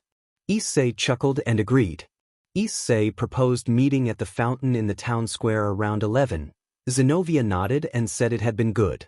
To meet Issei Hyoudou, adding that he had earned their respect. Issei nodded, waved goodbye, and returned to the clubroom where everyone, including Kiba, was gathered. Rias remarked that he had taken his time and teased about new girlfriends. Issei explained that they had been warriors who needed guidance. Rias warned that offering help to enemies could backfire, and Issei shrugged, accepting that it was a risk. After all, anyone could become an enemy one day. He then told Kiba to meet him at the cafe in the town square at 12:30 the next day so they could have a proper talk. Kiba bowed his head in acknowledgement. Issei asked Rias how he was doing so far. Rias observed that he had a strong presence appropriate for a master and owner of territory, that he laid down laws and enforced them, and that he was kind, generous, and willing to help his group. She reminded him that he would be training Kiba as well. Issei agreed. He noted that his skills as a gladiator could be useful outside the arena, yawned, and excused himself to bed. On the hill above town, Zenobia and Irina stood in the abandoned church beside the large bath. Zenobia glared at Irina across the room. Irina was unaware of the stare. Irina complained about not being able to bathe comfortably and joked that it must be another trial from God. Zenobia accused Irina of feeling guilty over wasting their money on the portrait of a holy man that, in Zenovia's view, did not resemble the subject. Irina defended the portrait, insisting there was a holy person in it and that the exhibition curator had agreed. The two bickered about why they had been paired together. Their stomachs then growled in unison, and they agreed they needed something to eat if they were going to be ready to fight someone like Kokabeel. Irina half-joked about threatening people from other religions to get food. Zenobia pointed out that if they were to resort to theft it would be more sensible to rob a temple's offering box, though she dismissed the idea as unkind. Zenobia reminded Irina that they were in Issei Hydoud's town, and Irina, cheerful and oblivious to the tone, suggested persuading the devil to be even kinder. Zenobia sighed and shook her head. Issei had fallen asleep quickly after a day filled with training Murayama and Kates, followed by coaching the two exorcists, Irina and Zenobia. He was not a hateful person by nature. Despite the violent things he had been forced to do in the past, his core personality remained kind and caring. He viewed Zenobia and Irina as opponents by race but not as personal enemies, and he believed they could become friends one day. He detested those who abused others and had reservations about parts of the devil system, but he had also learned that not all devils were like the ones who had once trapped him. Awake in bed, he was quiet as Aquino and Rios rested nearby. He considered whether he trusted them and whether they could be allies or even friends, wondering if they would stand with him in battle and watch his back. He decided he needed more time with them and felt content with how his life was unfolding. A knock at the door brought his thoughts back to the present, and he carefully eased away from where the others were resting. The knocking grew more insistent, so Issei forwent putting on a shirt and hurried across the main room. He called that he was coming as he opened the door and saw Zenobia and Irina standing there. Zenobia and Irina stared at him for a moment, taking in the sight of his chest and the two black scorpion tattoos. Issei noted that it was only 7 in the morning and that most people were not up so early, and he asked if they realized they might be disturbing the other residents. Both women shook their heads. Zenobia apologized, and Irina bowed her head to explain that they had come to ask for breakfast and hoped he would be kind enough to let them eat. Issei shrugged and invited them inside. Irina stepped past him with quick energy while Zenobia lingered at the doorway. Zenobia bowed her head and began to apologize again, trailing off as she tried to explain Irina's behavior. Issei finished the thought for her and reassured them that it was all right, saying he bore no ill will toward anyone except a few people in the world. Zenobia observed that he did not seem like most devils, and Issei replied that he had not been a devil his whole life. He said he had been a devil for only a short while and that he had once been human. When Zenobia expressed sympathy for his apparent unhappiness, Issei offered to share more of his past if they wished, hoping his experiences might help others. He then began preparing breakfast while Irina tended to her sword and Zenobia watched his back. Zenobia remarked on the many scars he carried. Issei called them medals of survival, each one a testament to his will to live. When Zenobia asked what he meant by being trained in ancient Rome, Irina moved closer to listen as he recounted his story.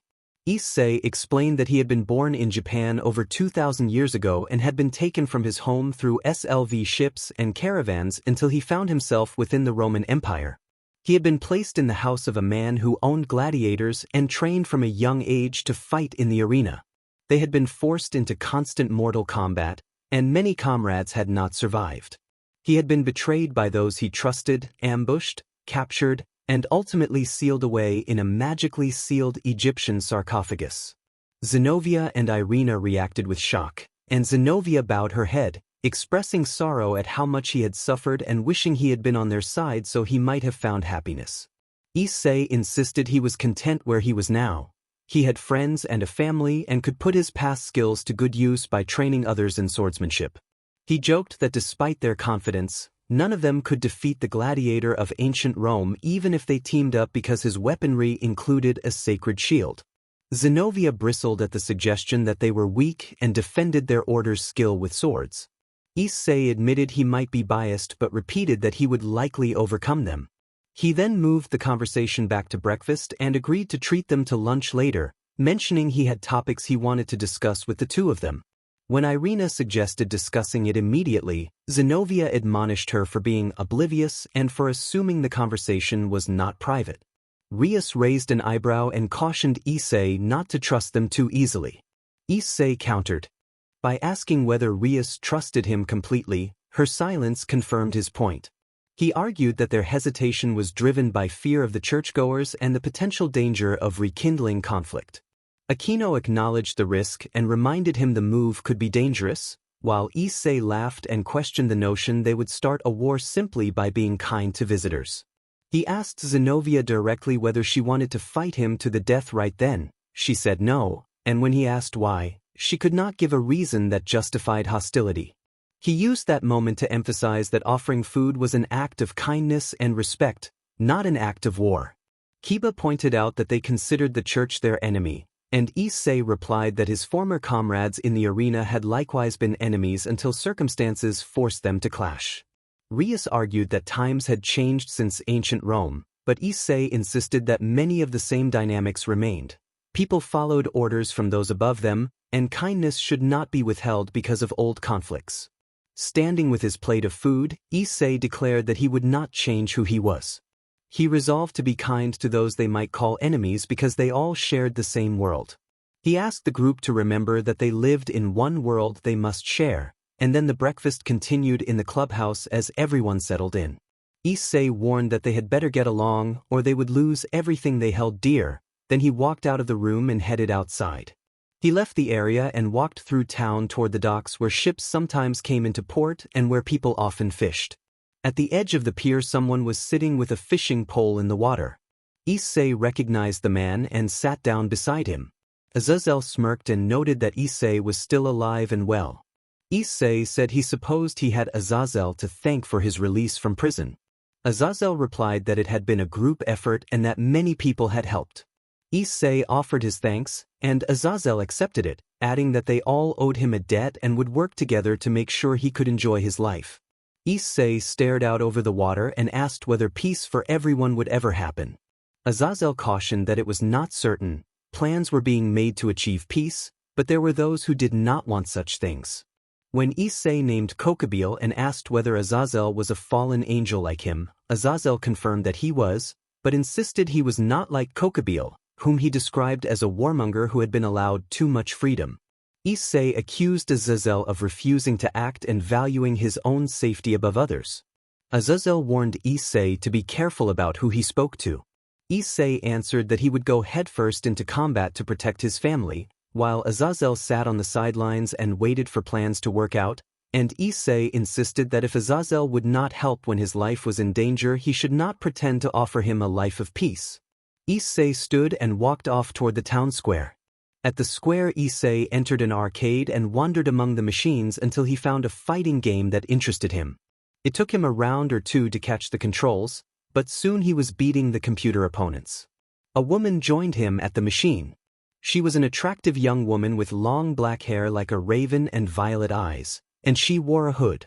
The woman warned that Kokabeel would strike at his school tomorrow night and instructed him to act natural and continue playing as she spoke, because he was being watched. Issei continued to focus on the game while listening, and his opponent played along, stomping her foot in frustration when she lost. The woman explained that Kokabeel was very strong but that he feared Issei. She said Kokabeel had changed his plans after word got out that Issei had escaped prison, and that although the attack had been planned for some time, it had recently shifted. Kokabeel would bring a large force of fallen angels and exorcists. She added that his original goal had been to come for Rias Gremory and Sona Tsubaki in hopes of restarting a wider war, but with Issei now present he planned to kill Issei as a threat to those plans.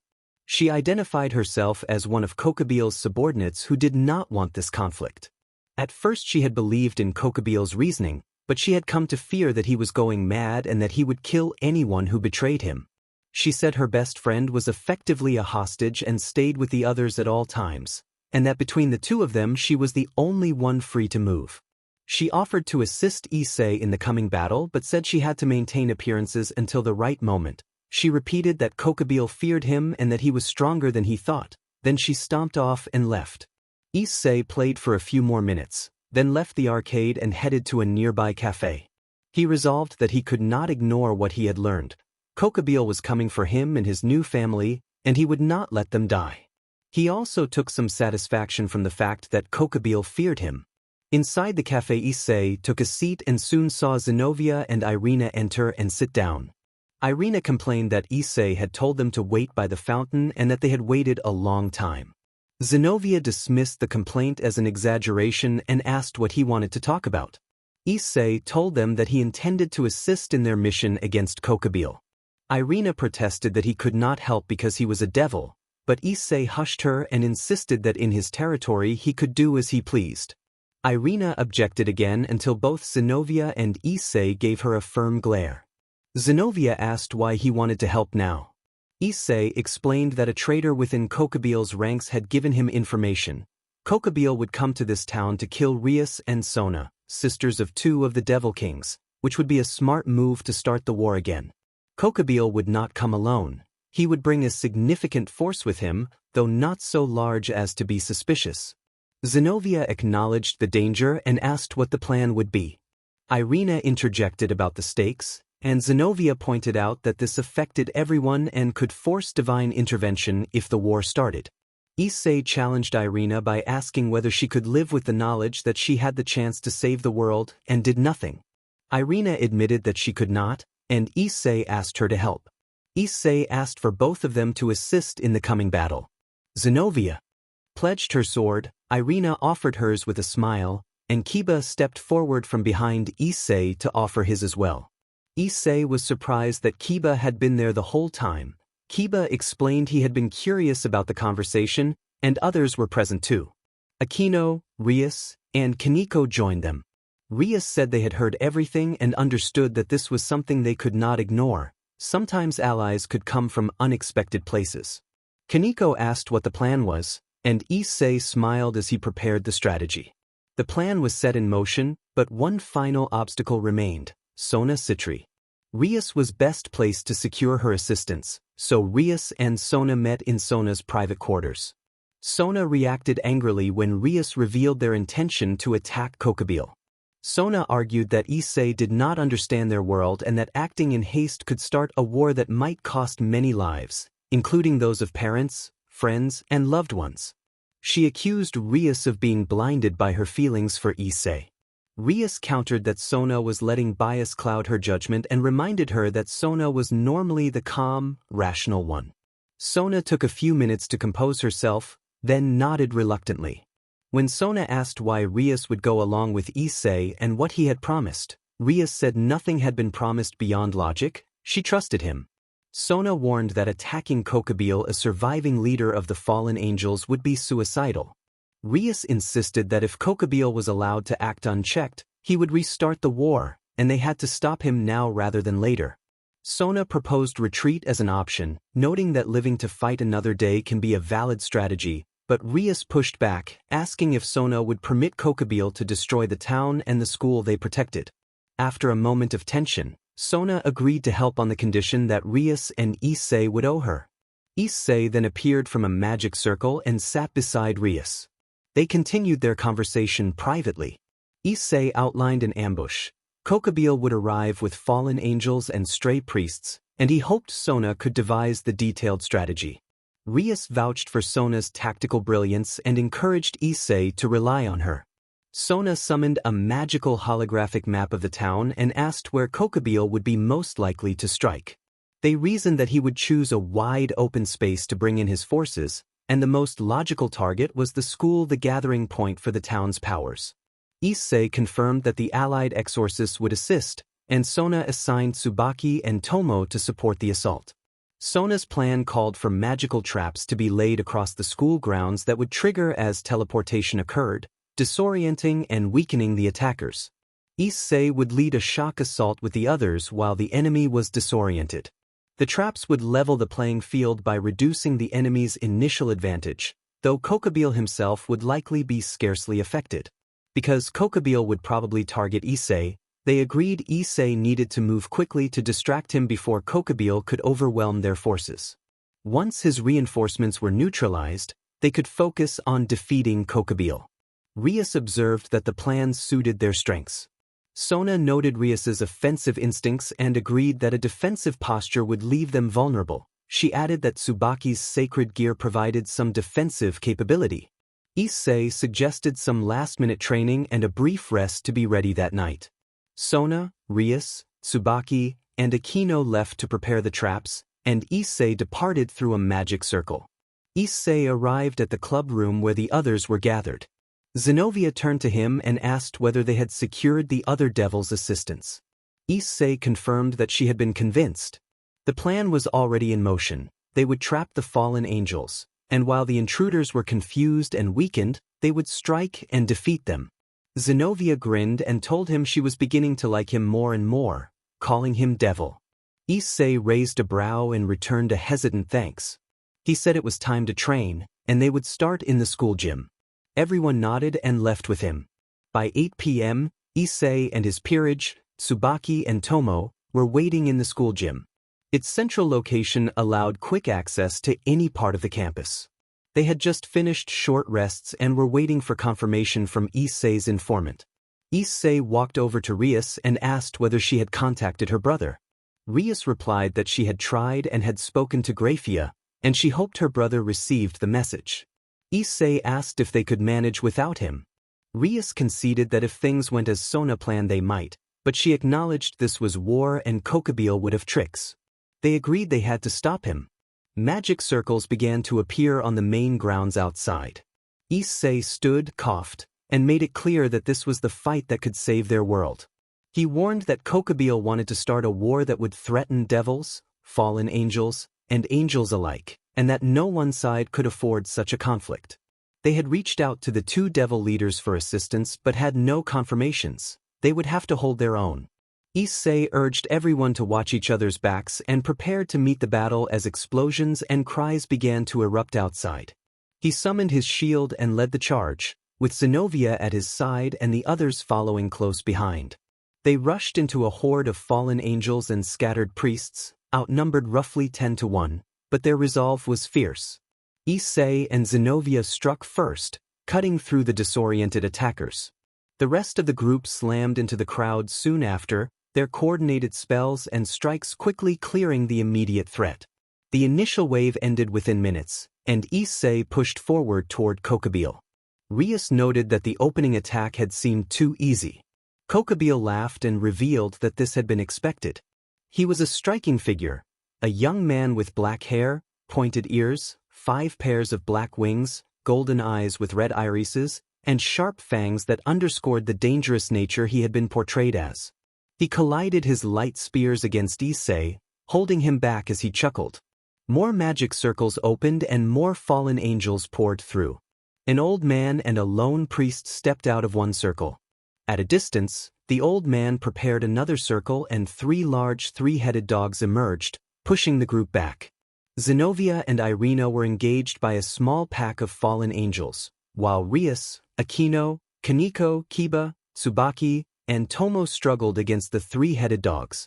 Rias and Akino teamed up against one dog, Kaneko and Kiba handled another, and Tsubaki and Tomo fought the third. Near Kokubile, additional fallen angels appeared and advanced on Issei and the others. Kokubile taunted Issei, insisting it would not be so easy to defeat him. He accused someone of betrayal and named Rainier as the traitor. He hurled one of his spears toward Rainier, who was being held by 2 other fallen angels, one wearing a trench coat and fedora and another woman with long blue hair. Rainier had been captured earlier when her betrayal was discovered. Issei reacted without hesitation. He quickly kissed his shield and threw it with speed and precision, using it to intercept the incoming spear. The impact struck the woman who had been holding Rainier, sending her sprawling and rendering her unable to continue. The spear was deflected by the shield and struck Donasik, who was driven from the field. Rainier managed to pull back and escape through a magic circle to aid her friend. Irina and Zenobia had torn robes and were forming cuts and bruises, the stress of combat evident on their bodies. The devils who had fought the dogs bore scorch marks from flames, though Kaneko seemed least affected. Kiba had been bitten and stumbled, favoring his leg. Rias and Akino's magic reserves were running low, and their abilities were beginning to falter. Zenobia wielded a different sword than Excalibur, a unique broadsword with a blue blade edged in gold, which she handled with practiced ease and fervor. Kokabile mocked Issei's compassion for risking himself to save a fallen angel, calling him pathetic. He struck Issei with a light-encased uppercut that sent him reeling, then grabbed and hurled him back with a brutal series of blows that left Issei disoriented and winded. Issei's sword skittered from his grasp, and he was punched into the wall of the school, dazed and bleeding from his face with a broken nose. Kokabile struck Issei in the gut, forcing him to cough and stumble. Kokabile grabbed Issei's hair and threw him to the ground while taunting that he would watch Issei's friends fall. Meanwhile, the stray priest struck Irina from behind and left her incapacitated. Issei watched as the attackers overwhelmed his allies. Rias and Akino were struck and knocked aside. Kaneko was thrown and left unconscious, and Kiba was slammed down by one of the dogs. The remaining dogs closed in on the others while the fallen angels and the priest moved to subdue Zenobia. Kokabile continued to taunt, asserting that Issei and his friends were weak and that their famed weapons meant nothing. From his vantage of apparent strength, he gloated over the despair he believed he had inflicted. Issei, spitting and coughing, insisted that neither he nor his friends were weak. He called his shield back from the ground and used it to block a spear that Kokabile formed. Issei pushed upward, regained his feet, and drove into Kokabile, disarming him. He slammed the shield into Kokabile repeatedly, finishing with a spinning uppercut that sent Kokabile flying into the school wall. Resolute that his friends would not die that day, Issei prepared to press the advantage. Azazel then intervened, striking two of the three dogs with a focused spear of light. Azazel explained that he could not let Issei be called a coward and die before they could settle the matter. With Azazel covering the others, Issei nodded and prepared for a new plan while their allies recovered. Azazel quietly rescued Kaneko and fended off the remaining fallen angels. Zenobia dealt with the priest and the older man. Issei concentrated, raising his right hand until a white magic circle with a scorpion emblem appeared. He invoked the sword of his birth, the blade he had been given as a boy. Ghostly auras gathered around the three remaining swords, and they flew toward him. At the same moment, one more sword came from a distance. Far away, a bespectacled blond man in a quiet room felt one of the swords on his belt tremble and understood that it sought a new master. He released the blade into a magic circle marked with a scorpion and let it go. The seventh sword joined the others above Issei, and they fused into a single broadsword. Kokabile demanded how Issei had accomplished that. Issei explained that the sword had been given to him during his time as a SLV in ancient Rome and that it had carried him through many battles. He would not allow Kokabile to make him or his friends suffer any longer. With that determination, he prepared to end the fight. Kokabile challenged him, attacking with dual spears against Issei's sword and shield. The two clashed with blinding speed as neither could land a decisive blow. Issei insisted that Kokabile did fear him and that he could see it in his opponent's eyes, but Kokabile landed a strike that tore the shield from Issei's arm and left him momentarily exposed. Kokabile then overextended, leaving an opening. Issei seized the opportunity and struck Kokabile with a powerful blow that sent the fallen angel skidding back. Kokabile vowed to destroy him and to revel in his victory. Issei answered angrily that Kokabile had insulted his friends and intelligence and would not be allowed to continue. Before Kokabile could finish his taunt, a bolt of lightning struck him, forcing him to skid away. Kokabile sneered and insulted Issei's heritage, calling the combination of his origins something to be scorned. Issei bristled at the attack on Zenobia and their allies. The exchange sharpened the tension until Issei gathered his remaining strength and invoked his balance breaker. His shield broke into particles as a new gladius formed in his left hand, and the technique known as Scorpion Stinger was activated. A subspecies sacred gear emerged, drawn by Issei's feelings and amplifying his power. In his right hand was Excalibur, a legendary sword reforged at Issei's will. The original wielder's weapon had a silver-hued handle and a heavily weighted golden pommel with a ruby set into each side. The crossguard was gold, shaped like a dragon's wings with the points turned upward. The blade itself gleamed silver like its handle and bore golden inscriptions along its length naming its abilities: rapidly, destruction, blessing, ruler, mimic, nightmare, and transparency. In his left hand was Scorpion Stinger, a gladius with a black pommel set with amethyst gems on both sides. The hilt and crossguard were black. The crossguard resembled dragon wings angled downward with red trim. The blade was a dark silver nearly gray, and it radiated a cold, malicious aura while Excalibur shone with a divine presence. Kokabeel hurled a taunt, proclaiming he had survived even God and that nothing could stop him. He then threw a spear toward Aquino and Rias. Issei moved in front of the attack, splitting the spear in two with a swing of the stinger that sent the fragments scattering into sparks. Issei declared that Kokabeel had lost, and he surged forward with Excalibur's power. He struck Kokabeel with the pommel to stagger him, then pressed the assault, his blades finding openings as Kokabeel's attacks grew wild and uncontrolled. Kokabeel's wings beat erratically, leaving him off balance and vulnerable. Issei's blows landed across his opponent's chest, sides, and back in a relentless, precise flurry that pushed Kokabeel back.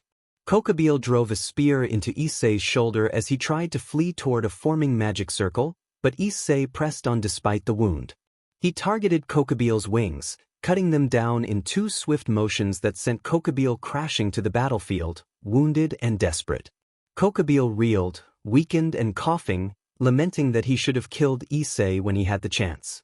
Issei pinned Kokabeel and then delivered a decisive strike that ended Kokabeel's ability to continue the fight. Kokabeel collapsed, the threat extinguished. Issei sank to his knees and spat a mouthful of blood. He gripped Kokabeel's spear, extracting the light-infused weapon from his own shoulder and dispelling the lingering power from the wound before he slumped forward and passed out. A night piece had fallen from his pocket. Issei awoke several hours later, sore and aching. His chest and shoulder throbbed, his stomach protested with every movement, and his face felt battered. The events of the night rushed back. A brutal confrontation with a leader-class fallen angel, a barrage of light-forged strikes, repeated slashes, and the spear to his shoulder. Only his gladiator-honed endurance had kept him fighting until one of them fell. He looked around and saw Rias, Aquino, and Kaneko nearby, having tended to him through the night.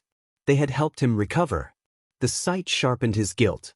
He remembered how close they had come to danger because of his choices. He felt a hand on his chest that pulled him from the spiral of despair. Rias told him softly that he should not carry all the blame and that he had saved them in the end. Aquino reminded him that he was the reason they were alive, that his actions had preserved them and that he had defeated Kokabeel. Kaneko spoke quietly and simply that he was not weak, that he had stood against the fallen angel and survived. Aquino added that he had been selfless in the fight, throwing away his shield to save another, and that no one would forget that. Issei, still bruised and ashamed, accepted their reassurances.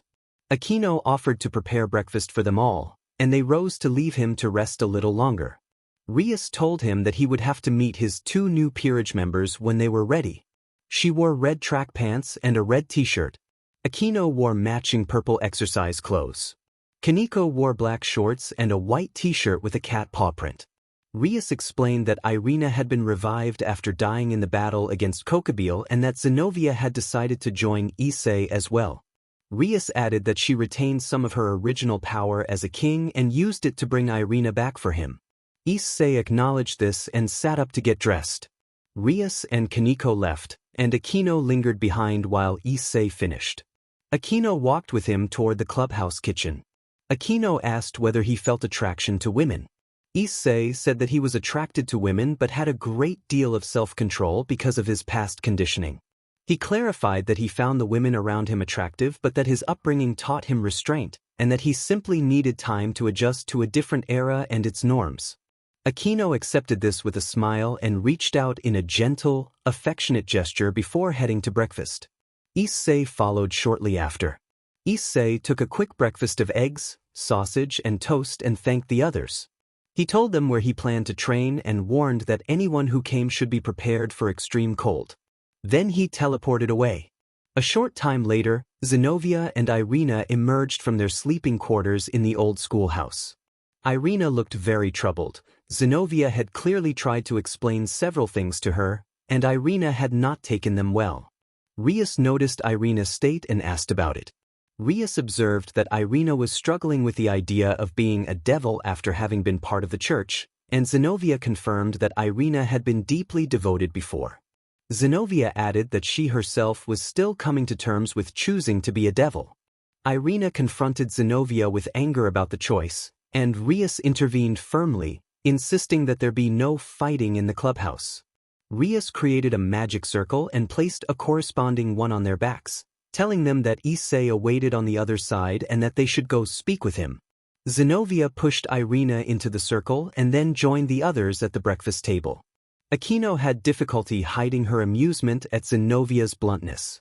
Zenobia said that she thought it better for Irina to talk to Issei, noting that he had a way of reaching people. When Irina arrived at the training site, a fierce blizzard hit her, and she shielded her face.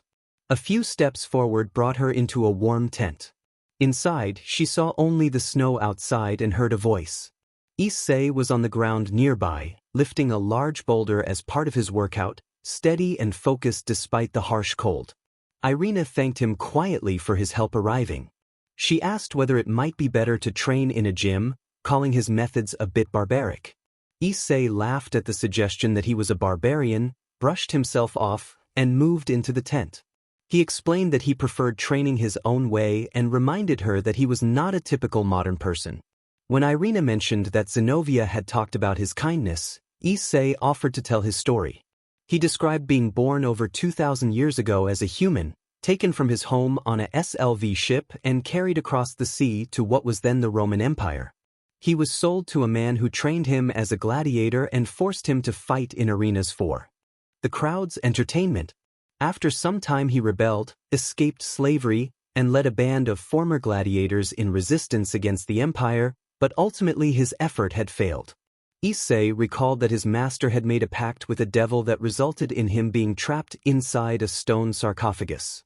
He had been awake for the entire 2 years he spent there, and he explained that he was released by Rias's brother and several other powerful people. He added that this was why Rias had said he had yet to let go of the world he had known. Rias asked incredulously whether he had become a devil despite devils being the ones who had hurt him. Issei answered that it had not been of his free will and admitted that, in the past, he had once threatened Aquino in a tense confrontation and had even intended to kill her.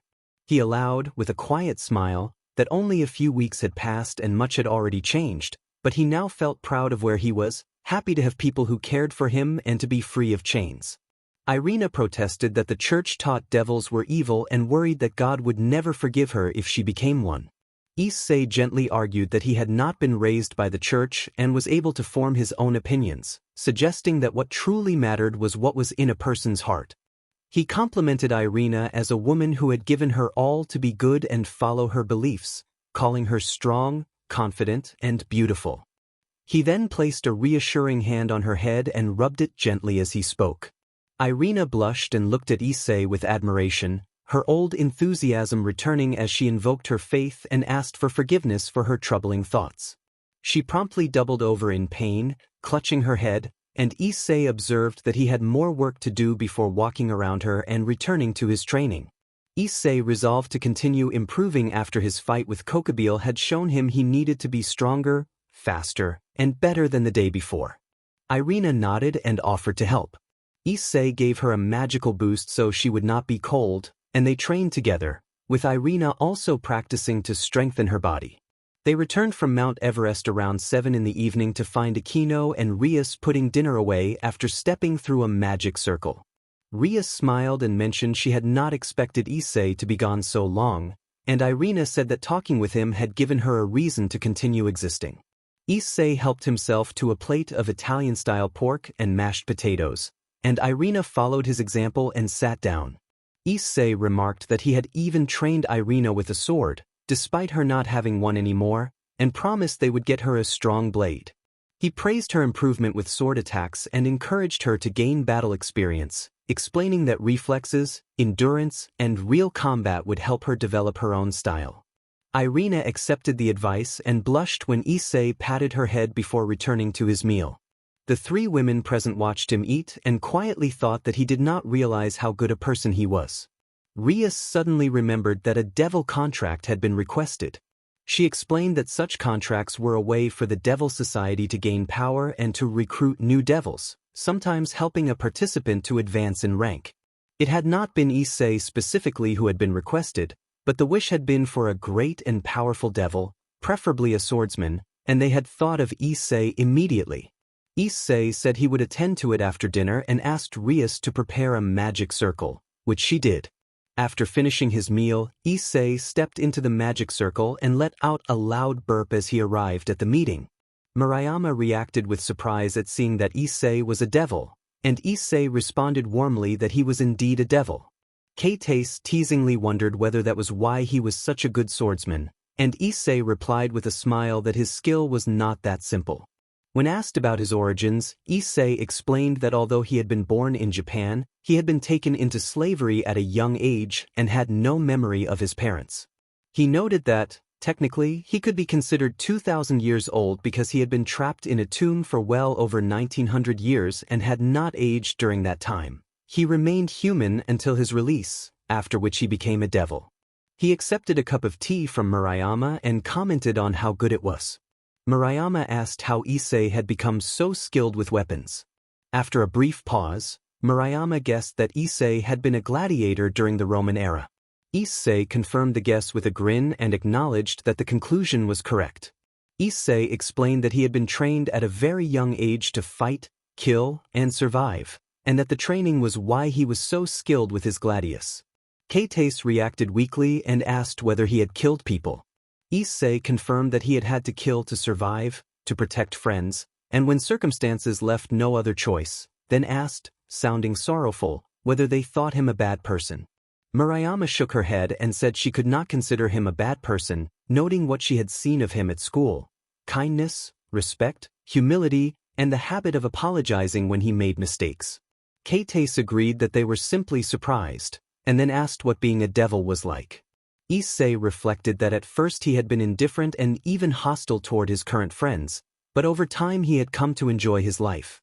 He said he now had many people who cared for him and whom he cared for, and that he found being a devil enjoyable despite the difficulty of accepting so much change. He admitted surprise at how differently people in this world treated modesty and intimacy compared with his homeland, where attitudes had been far more open. He added that slavery still existed in altered forms. He laughed to himself for getting off topic, then described the advantages and limits of being a devil: enhanced durability, reflexes, speed, and strength, but vulnerability to the power of light, which their enemies and the church used against them. Murayama and Keitase listened closely as Issei reminisced. After he finished, the two girls stood and told him they were going to take a swim, inviting him to join. They changed into swimsuits and went out to the backyard pool. Issei followed shortly. The three of them swam and relaxed together, chatting and enjoying the warm afternoon. At one point, Murayama examined an old scar on Issei's chest and asked how he had gotten it. Issei explained that it had come from his first big battle, when he had been struck by an axe and both combatants had been left unable to continue. The fight had ended in a draw. Keitase followed Murayama's movements with a quiet, concerned expression and then paused at another scar that looked fresher. Murayama noted that he must have earned that one recently.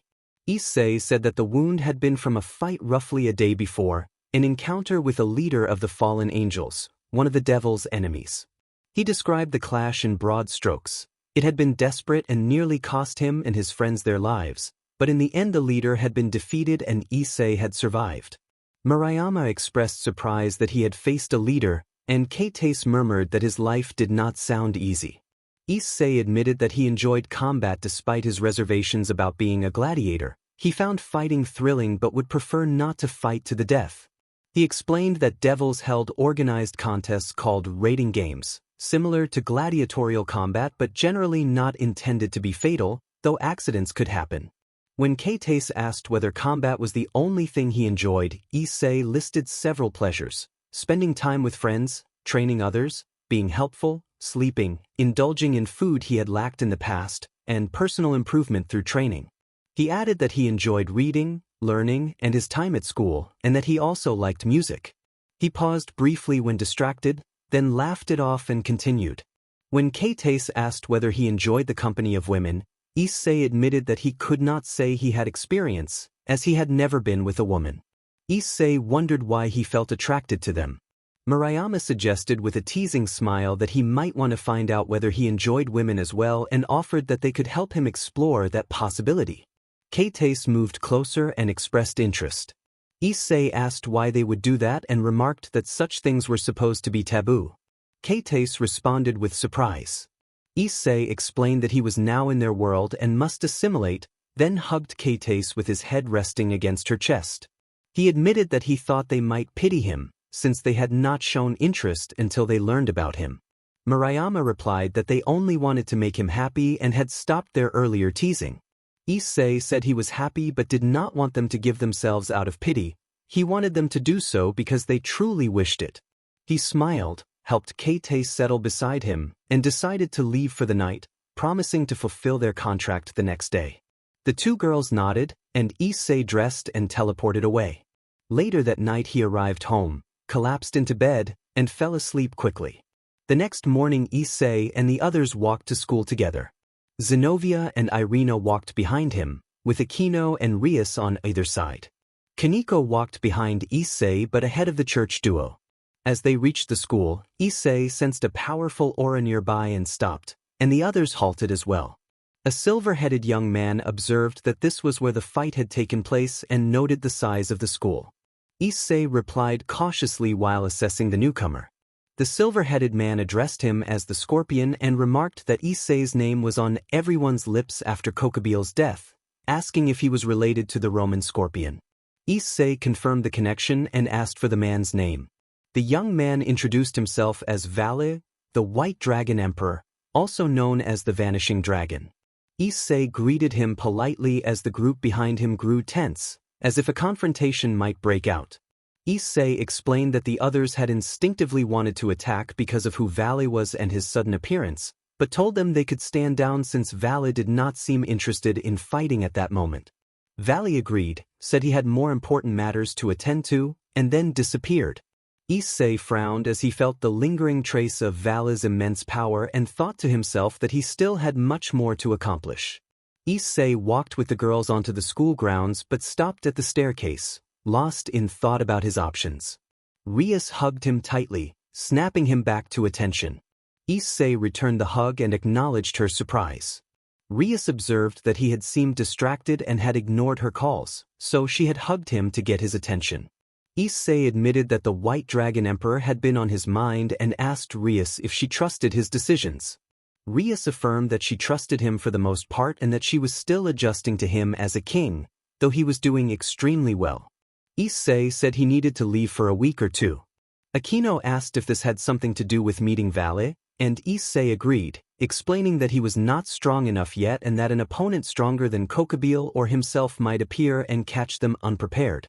He emphasized that, as their king, he felt responsible to train. Rias listened with concern and nodded, telling him that as king he could decide for himself but that she appreciated being asked. Issei said he could not leave without warning his friends and family. Rias smiled and offered a quick kiss on his cheek as a reassurance. When Issei asked where he planned to go, Rias reminded him of an upcoming summit between the three factions in 10 days and noted that he was requested to attend. Sona, who had overheard, approached and said she agreed with his plan and was worried that the White Dragon Emperor could become an enemy. Sona also warned that he would need to make up any missed schoolwork and keep up with his studies while training. Issei accepted the responsibility and prepared to leave, walking into the old schoolhouse to activate his magic circle. Issei arrived through his magic circle in a barren wasteland that resembled the aftermath of a volcanic eruption, with ash and scorched rock everywhere. He frowned and realized he had meant to teleport to Antarctica. He created another magic circle and stepped through, only to find himself a few feet away from his previous position.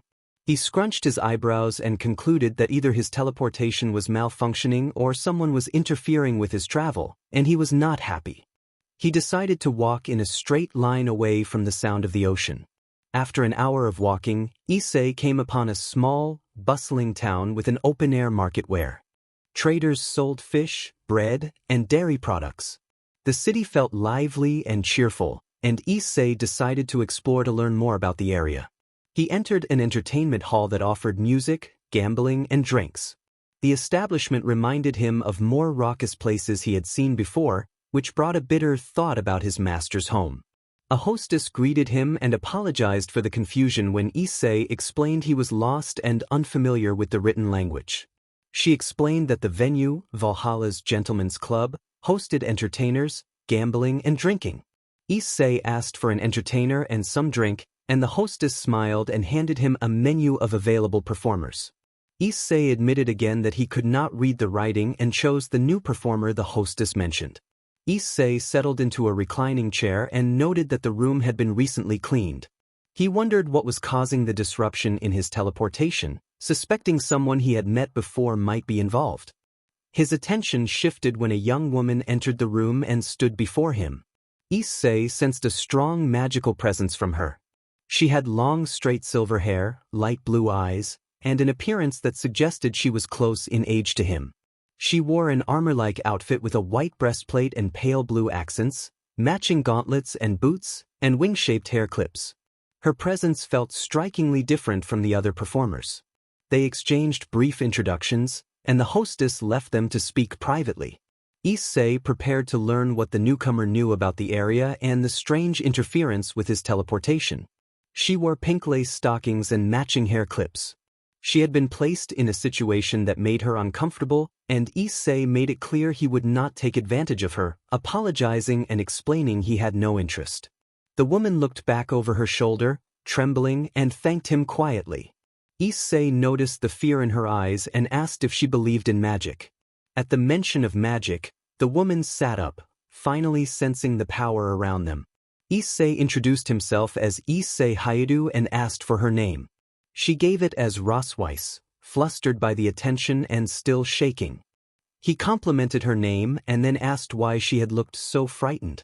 She claimed she was only nervous, but under his firm questioning she admitted she had been forced into working at the establishment against her will.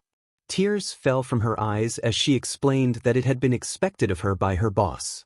Issei, concerned, offered to take her to the boss to put an end to it. She used a small spell to dress and took his arm as they left.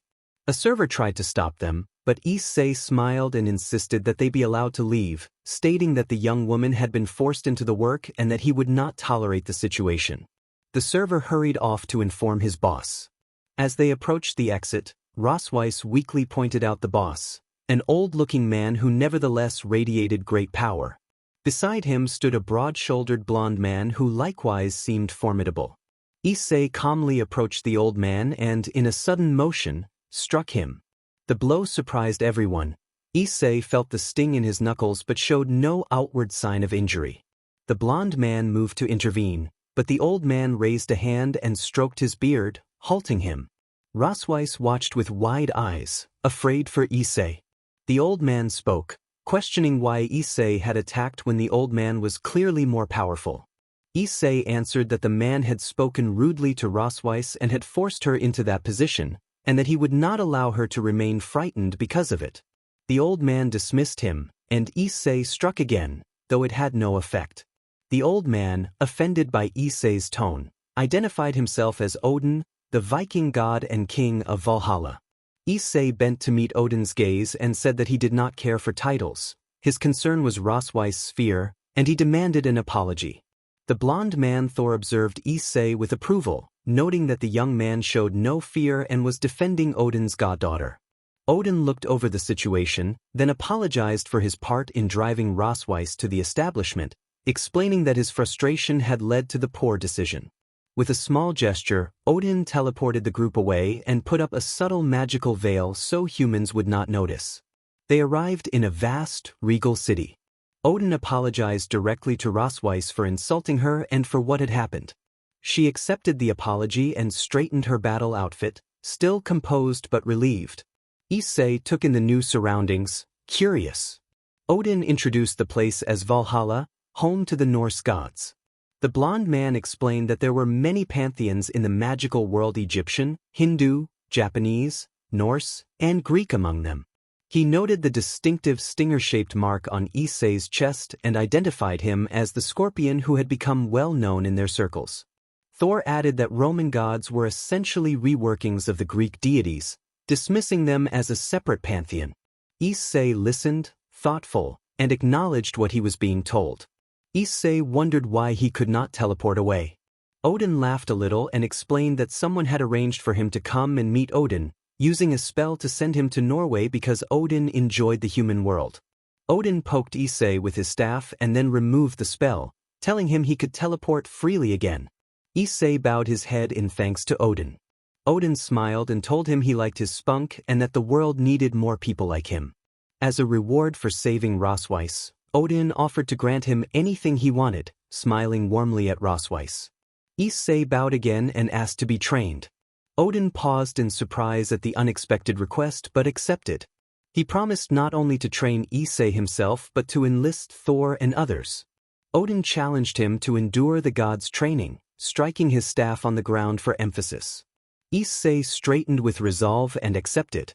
Thor cheered that it had been a long time since he had trained anyone and that it would be fun. When Issei pointed out he only had 10 days, Odin explained that the summit was the reason for the limit but agreed to give him exactly 10 days and even invited him back afterward for more training. Odin then ordered him to run, swinging his staff in a way that sent Issei leaping away with Excalibur's help as he ran off to begin training. Thor picked up his hammer and followed. To begin the instruction, Rosweiss turned to Odin, who smiled at his goddaughter and remarked that her new companion seemed poised to become even stronger. Rosweiss hesitated, asking if Odin truly cared enough to train a devil. Odin affirmed that he did. As her godfather, he cared for her and wanted what was best. He suggested, gently, that Rosweiss consider becoming a devil. Rosweiss fretted that becoming a devil might mean she would no longer be Odin's bodyguard. Odin noted she needed much more training to match the others, which disheartened her briefly, but he reminded her of her potential and the need for a good teacher. He praised Issei's talent with anything put into his hands and suggested that, with more power, Issei could become godlike. Odin also observed Rosweiss' visible blush and suspected she had a crush on Issei. Rosweiss at first denied it but then admitted she was fond of him for his strength, bravery, kindness, and looks. Odin confirmed that Issei was one of a kind and that he trusted leaving her in his care. He cautioned that devils often had reputations for many partners and indulgent lifestyles, though he noted Issei was different. Odin mentioned he himself had once had many partners before settling down with his wife. Rosweiss said she could try to handle that and even wondered if she might prefer relationships with women, something she had not explored before. Odin laughed and called her strange in an affectionate way, acknowledging her eagerness to experience the world and her willingness to do anything to be by Issei's side. Odin added that, despite Issei's age, he remained inexperienced. Thor charged into Issei in training, but Issei caught him by the arm and shoulder, flipped him over his shoulder, and sent him tumbling across the floor. Thor was then lifted by the collar and thrown into a stack of pallets, knocking them aside. Thor laughed as he picked himself up, impressed. He noted that while Issei could not match a god in raw power, when Odin lowered himself with magic and brought himself to Issei's level, Issei excelled in hand-to-hand combat. Thor asked where Issei had learned to fight. Issei explained he had spent much of his life in Rome as a gladiator.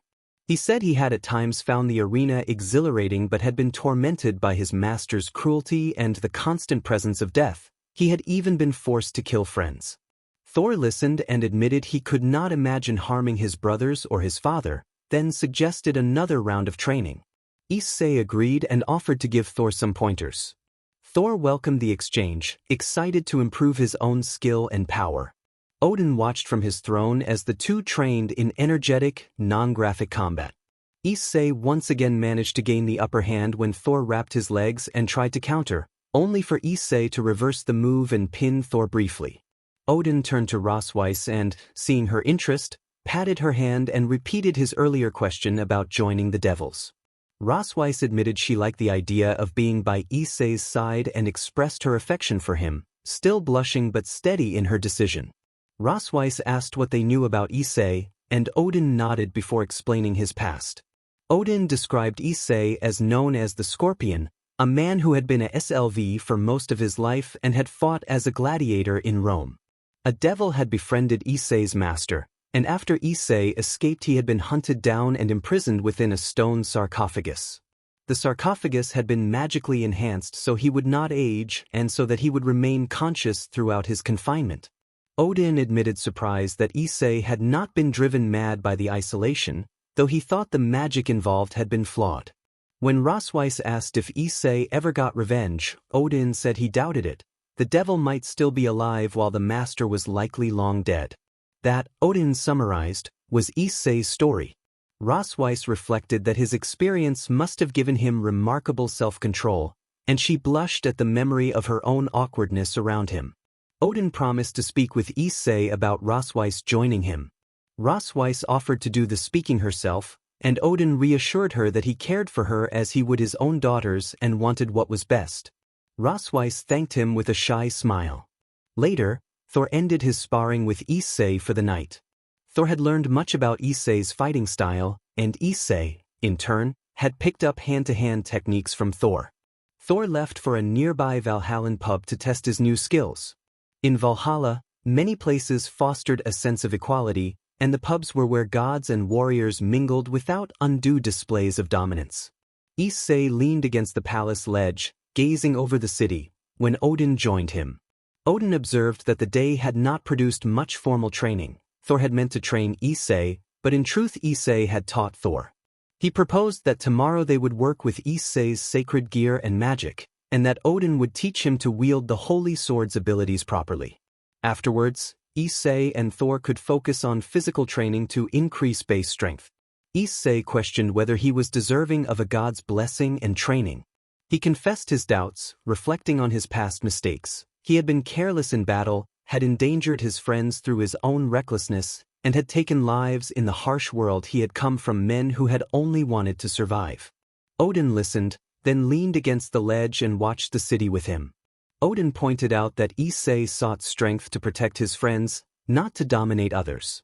He noted that when someone at the pub had tried to use Odin's goddaughter as a bargaining chip, Issei had refused to participate and had protected her instead.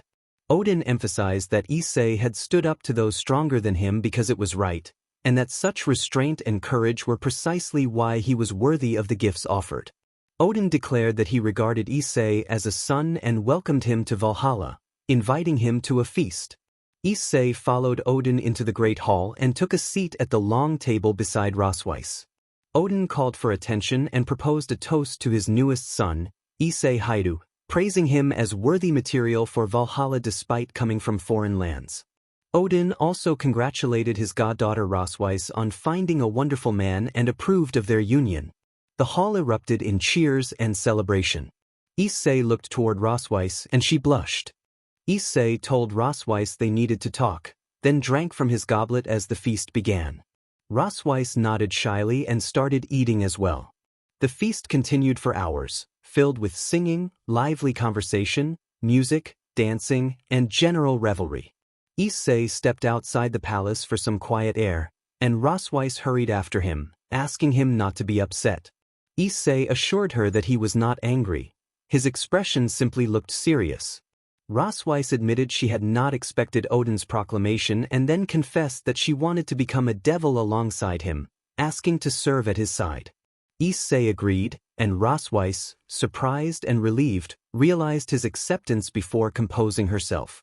Issei shrugged and said that he had no issue if she was serious about joining him.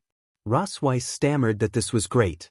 Issei smiled and told her that he would take care of something before returning and then rose into the air, heading toward the snowy mountains in the distance. Rosweiss followed him by magic, then asked why he was going that way when his bed was with her. Issei replied with amusement that he did not even get a bed to himself. Rosweiss explained, blushing, that the arrangement had been Odin's idea. Issei offered for her to join him, but said he planned to sleep higher up in the cold as part of his training, since the conditions made practice better.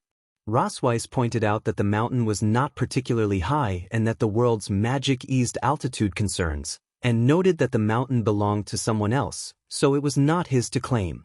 Issei nodded and they flew back down together.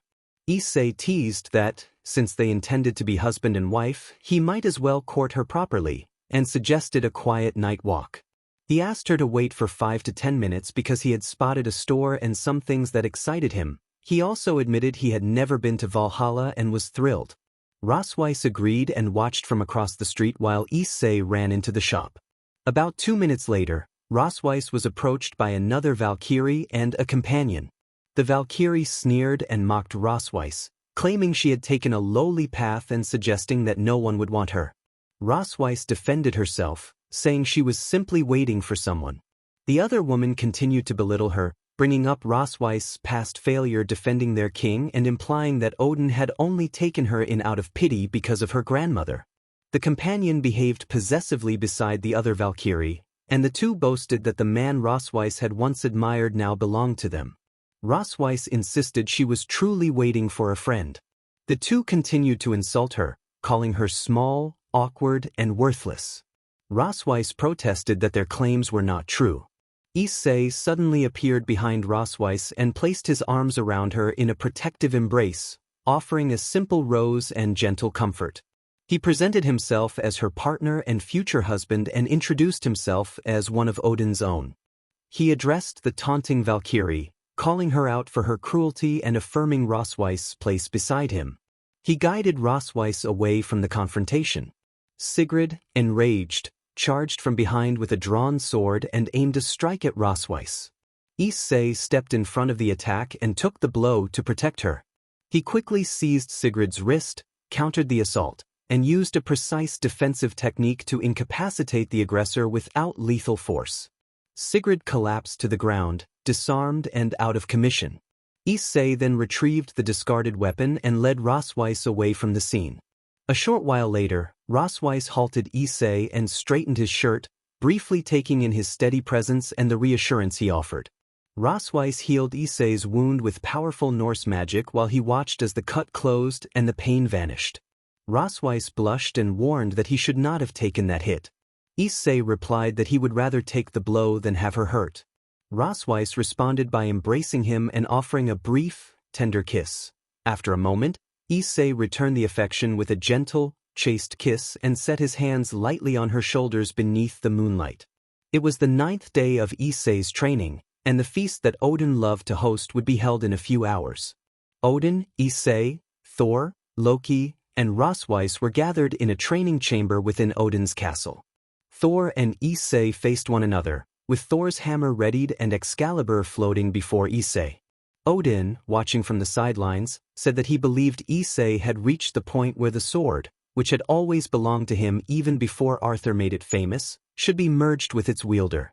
Issei closed his eyes and released both his demonic aura and the Norse aura he had acquired.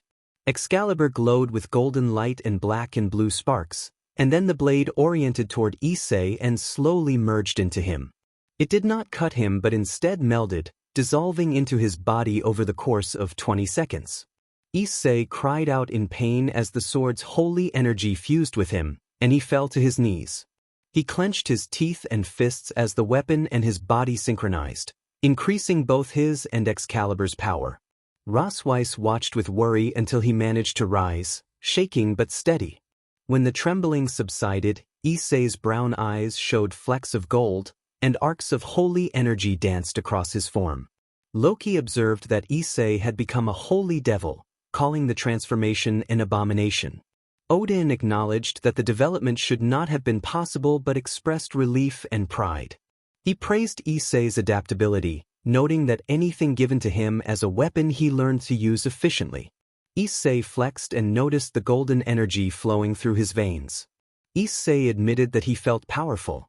Thor reminded him that he had merged with a very powerful weapon and grown stronger because of it. Odin placed Issei's strength in context, saying he had not reached the level of Odin or Thor but was certainly strong, possibly equivalent to an Azazel, and likely within the top ranks of powerful beings. Odin then declared that it was time for Issei's going-away celebration, announcing an enormous feast as he headed toward the palace, followed by Loki, Thor, Rosweiss, and Issei. Since his arrival, Issei and Rosweiss had grown extremely close. After the first night's kiss, Rosweiss made it her goal to stay near him as often as possible, sharing many private moments and meals. She had come to care deeply for him. Issei, however, had little experience with normal life. He had spent most of his youth as a SLV and a warrior and did not fully understand romantic love. He did know that he wanted Rosweiss and the others in his life and that he would lay down his life for any of them without hesitation. Rosweiss had hoped to deepen their relationship, but Issei remained uncertain about matters of the heart. At the feast, Odin rose with his goblet and spoke of the short time he had spent with Issei and how the young man had come to feel like a son, like Thor and Loki.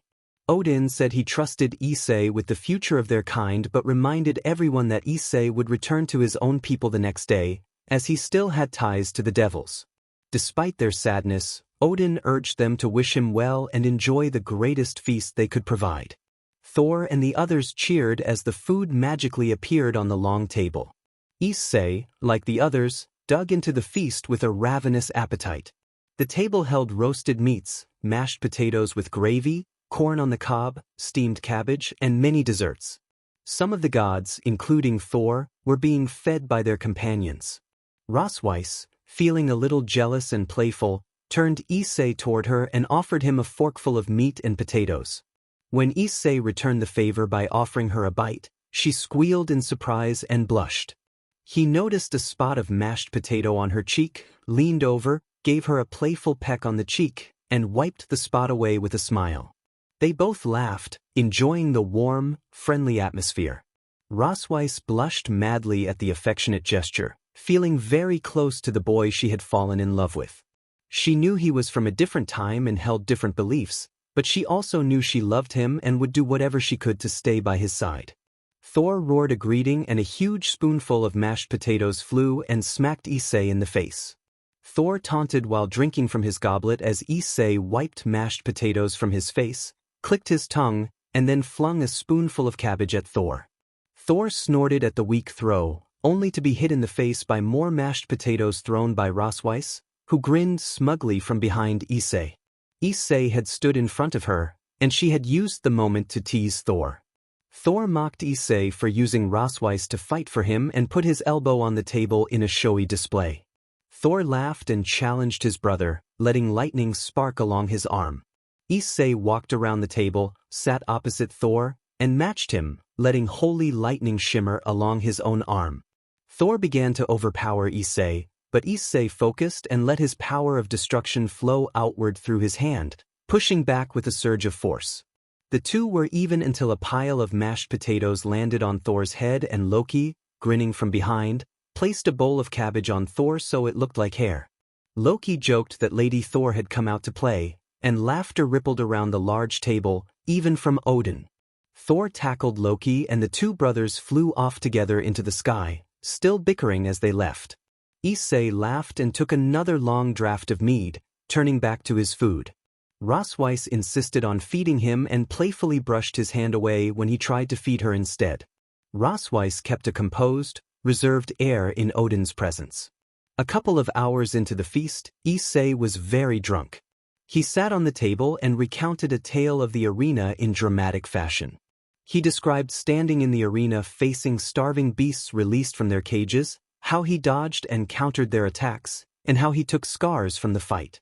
He lifted his hands to show 3 long claw marks on his lower back and demonstrated with broad gestures how he had fought through the chaos, using decisive strikes to overcome the animals and the crowd's fury. His story was loud and embellished, eliciting cheers and disbelief alike. Thor hiccuped and urged him to continue. Rosweiss remained sober and watched with a careful expression. Issei crowed that he had worn the bear's pelt as a trophy and made a show of it, drawing laughter from most of the table. He announced he needed to step outside for a moment and suggested they continue the drinking games later. He bumped Freya playfully, and she retorted that she was not Hel. Issei left briefly and returned to find the mood shifted. Odin, Hel, and Tyr had left, likely to rest. Freya was upside down and clearly very drunk, and the others were teasing her with a silly drinking game. Thor took a theatrical sip and made a show of it, drawing more laughter. Thor urged Issei to join the prank, prompting a small twinge of jealousy in Rosweiss. Thor moved to steady Rosweiss, and Issei gently intervened and asked him not to touch her. Issei steadied Rosweiss and declared, with earnest drunken conviction, that she was with him and that he would take her home to make sure she was safe and could rest. He picked Rosweiss up awkwardly under his arms and nearly crashed into a wall as he stumbled out, barely keeping his balance. Loki cheered them on from the table as he drifted toward sleep. Thor and Freya shared a brief, affectionate moment before both of them drifted off and were left to find their own beds. The room gradually emptied, laughter turning into soft snores. Later, Rosweiss helped Issei to his bedroom, rubbing the back of her own head and steadying him as she guided him inside. Issei had flown into a wall and smacked his head. Rosweiss took over the flying and guiding, and she gently laid him in bed. Issei looked up at her with a drunken smile and murmured that she was very pretty before falling asleep. Rosweiss sighed and smiled as she removed her armor and lay down beside him in an oversized t-shirt she usually slept in, soon dozing with her head on his chest. About an hour later, Issei woke to a peculiar sensation and noticed Rosweiss asleep against him in an awkward position.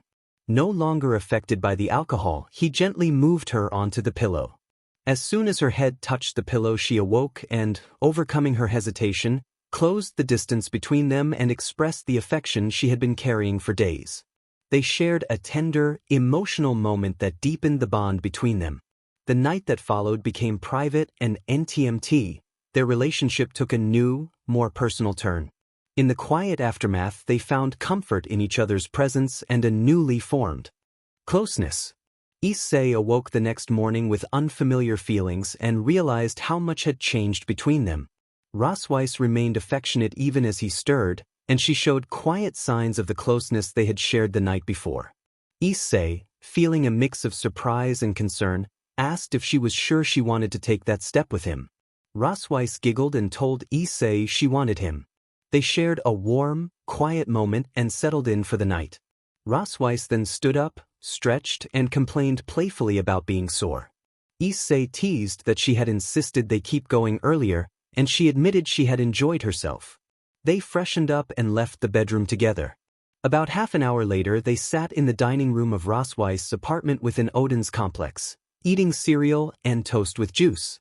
It was the 10th day and the meeting between the three factions was scheduled for that day. Issei looked out the window at the sky of Valhalla and said he enjoyed being there. Rosweiss smiled and explained that their people were kept very happy, one of the happiest mythologies.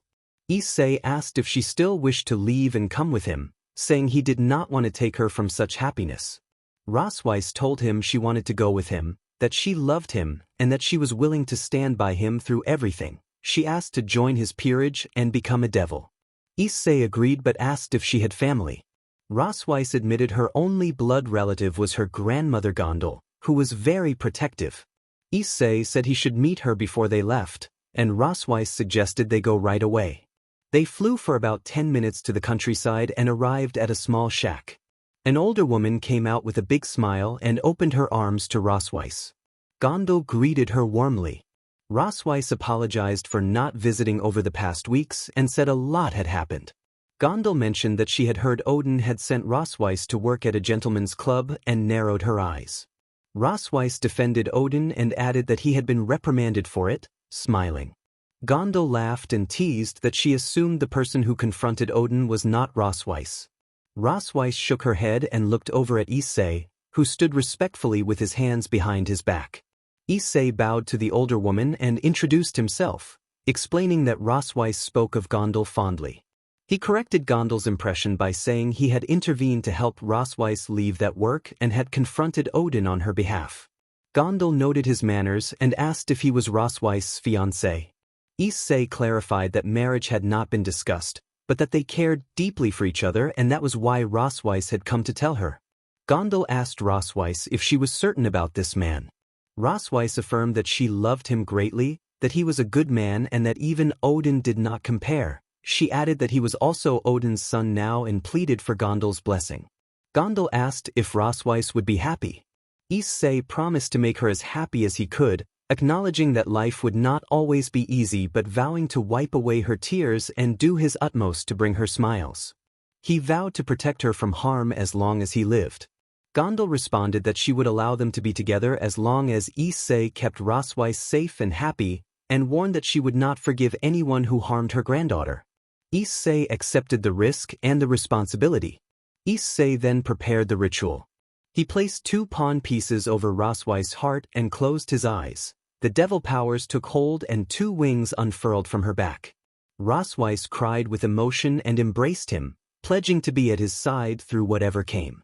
Issei reminded her of his past and the dangers that might follow, and Rosweiss promised to stand with him. A magic circle appeared nearby and Odin manifested. Odin told Issei that he was running late and that there was trouble at the meeting, and urged him to leave at once. Issei gathered himself and prepared to go. Odin urged haste, and Rosweiss donned her battle armor while Issei readied his 2 gladii before they stepped into his magic circle. Gondal accused Odin of betraying his granddaughter. Odin gulped and slowly turned, facing the older woman known for her wrath. Pain was coming. Issei and Rosweiss arrived in the schoolyard, positioned far enough away to avoid detection but close enough to see and hear everything.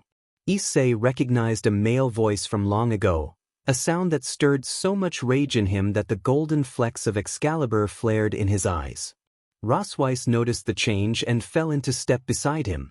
They rounded a corner to find the school heavily damaged, a large section of wall missing. Michael, Surzex, and Graphia sustained a glowing barrier around Rias and the rest of Issei's peerage. Several people were injured but alive. Azazel floated in the air, holding a light spear toward a woman Issei also recognized. Kat-Era demanded surrender, but Azazel taunted her, confident that more forces were at play than she realized. Kat-Era unleashed a massive orb of dark energy. A ring of blue magic circles rose and formed a barrier that absorbed the attack. The devil woman found herself enclosed within a magical cage. Julius trembled and identified the captive within the barrier as the scorpion. Kat-Era demanded to know who had released him. Azazel announced that he and others had set the scorpion free and that the release had been intentional, then watched Issei approach the 2 devils and Julius's 4 bodyguards. Issei growled and instructed Rosweiss to hold Julius so he could deal with him later. Rosweiss agreed and lifted into the air. Issei declared that he had been waiting for this moment and that vengeance would be his. Kat-Era sneered and ordered the gladiator-like warriors to kill Issei, but a tremendous wave of white light swept over them and destroyed the immediate threat. Seizing the moment, Issei closed in. He struck Kat-Era with a cestus-clad fist. The cestus was an old, heavy leather glove reinforced for brutal impact, a weapon capable of ending a duel with a single well-placed blow. Kat-Era was slammed against the barrier and pushed back into the air by her wings. She recoiled in disbelief at the holy energy emanating from Issei. He revealed that the sword she had taken from Julius was known as Excalibur and that he had once been its original wielder. With that, Issei moved with blinding speed, pressuring her relentlessly. The fight that followed was fierce but non-graphic. Issei's blows shattered her defenses and left Kat-Era unable to continue. He seized her to prevent escape and slammed her against the barrier, keeping his assault focused on disabling her rather than inflicting gruesome injury. Eventually she was subdued and rendered powerless, slumping against the cage, unconscious or unable to continue the fight. Issei then turned to Julius, who remained trapped by Rosweiss' magic and struggled in fear. Julius pleaded and protested, insisting that without him Issei would never have risen from obscurity, that he had at least tried to help. Issei cut him off, accusing him of treating people as toys and of cruelty in training. He recalled being forced to kill friends who were deemed too weak and watching Julius stomp on his scorpion pets to keep him from growing sentimental. Issei confronted Julius with a final, devastating accusation. Julius had promised to find his parents and instead had them killed to keep Issei indebted. Issei's voice brimmed with venom as he confronted the man who had shaped so much of his past. The cage held Julius in place as the consequences of those actions settled over everyone who had witnessed the scene. Issei rushed straight at Julius, his eyes full of rage and pain as he vowed that Julius would pay. A white sphere of energy struck him, and he barely deflected it with his left cestus, his sacred gear. He froze and looked up as Valley hovered in his balance breaker. The white dragon declared that he could not allow Issei to kill him because he remained important to their needs. Issei snarled that he had known they would betray them from the start. Rias admitted that they had suspected and had allowed him to skip school to train. Sona noted that the training had been intended to make him strong enough to beat Valley, and Aquino laughed that they had always known.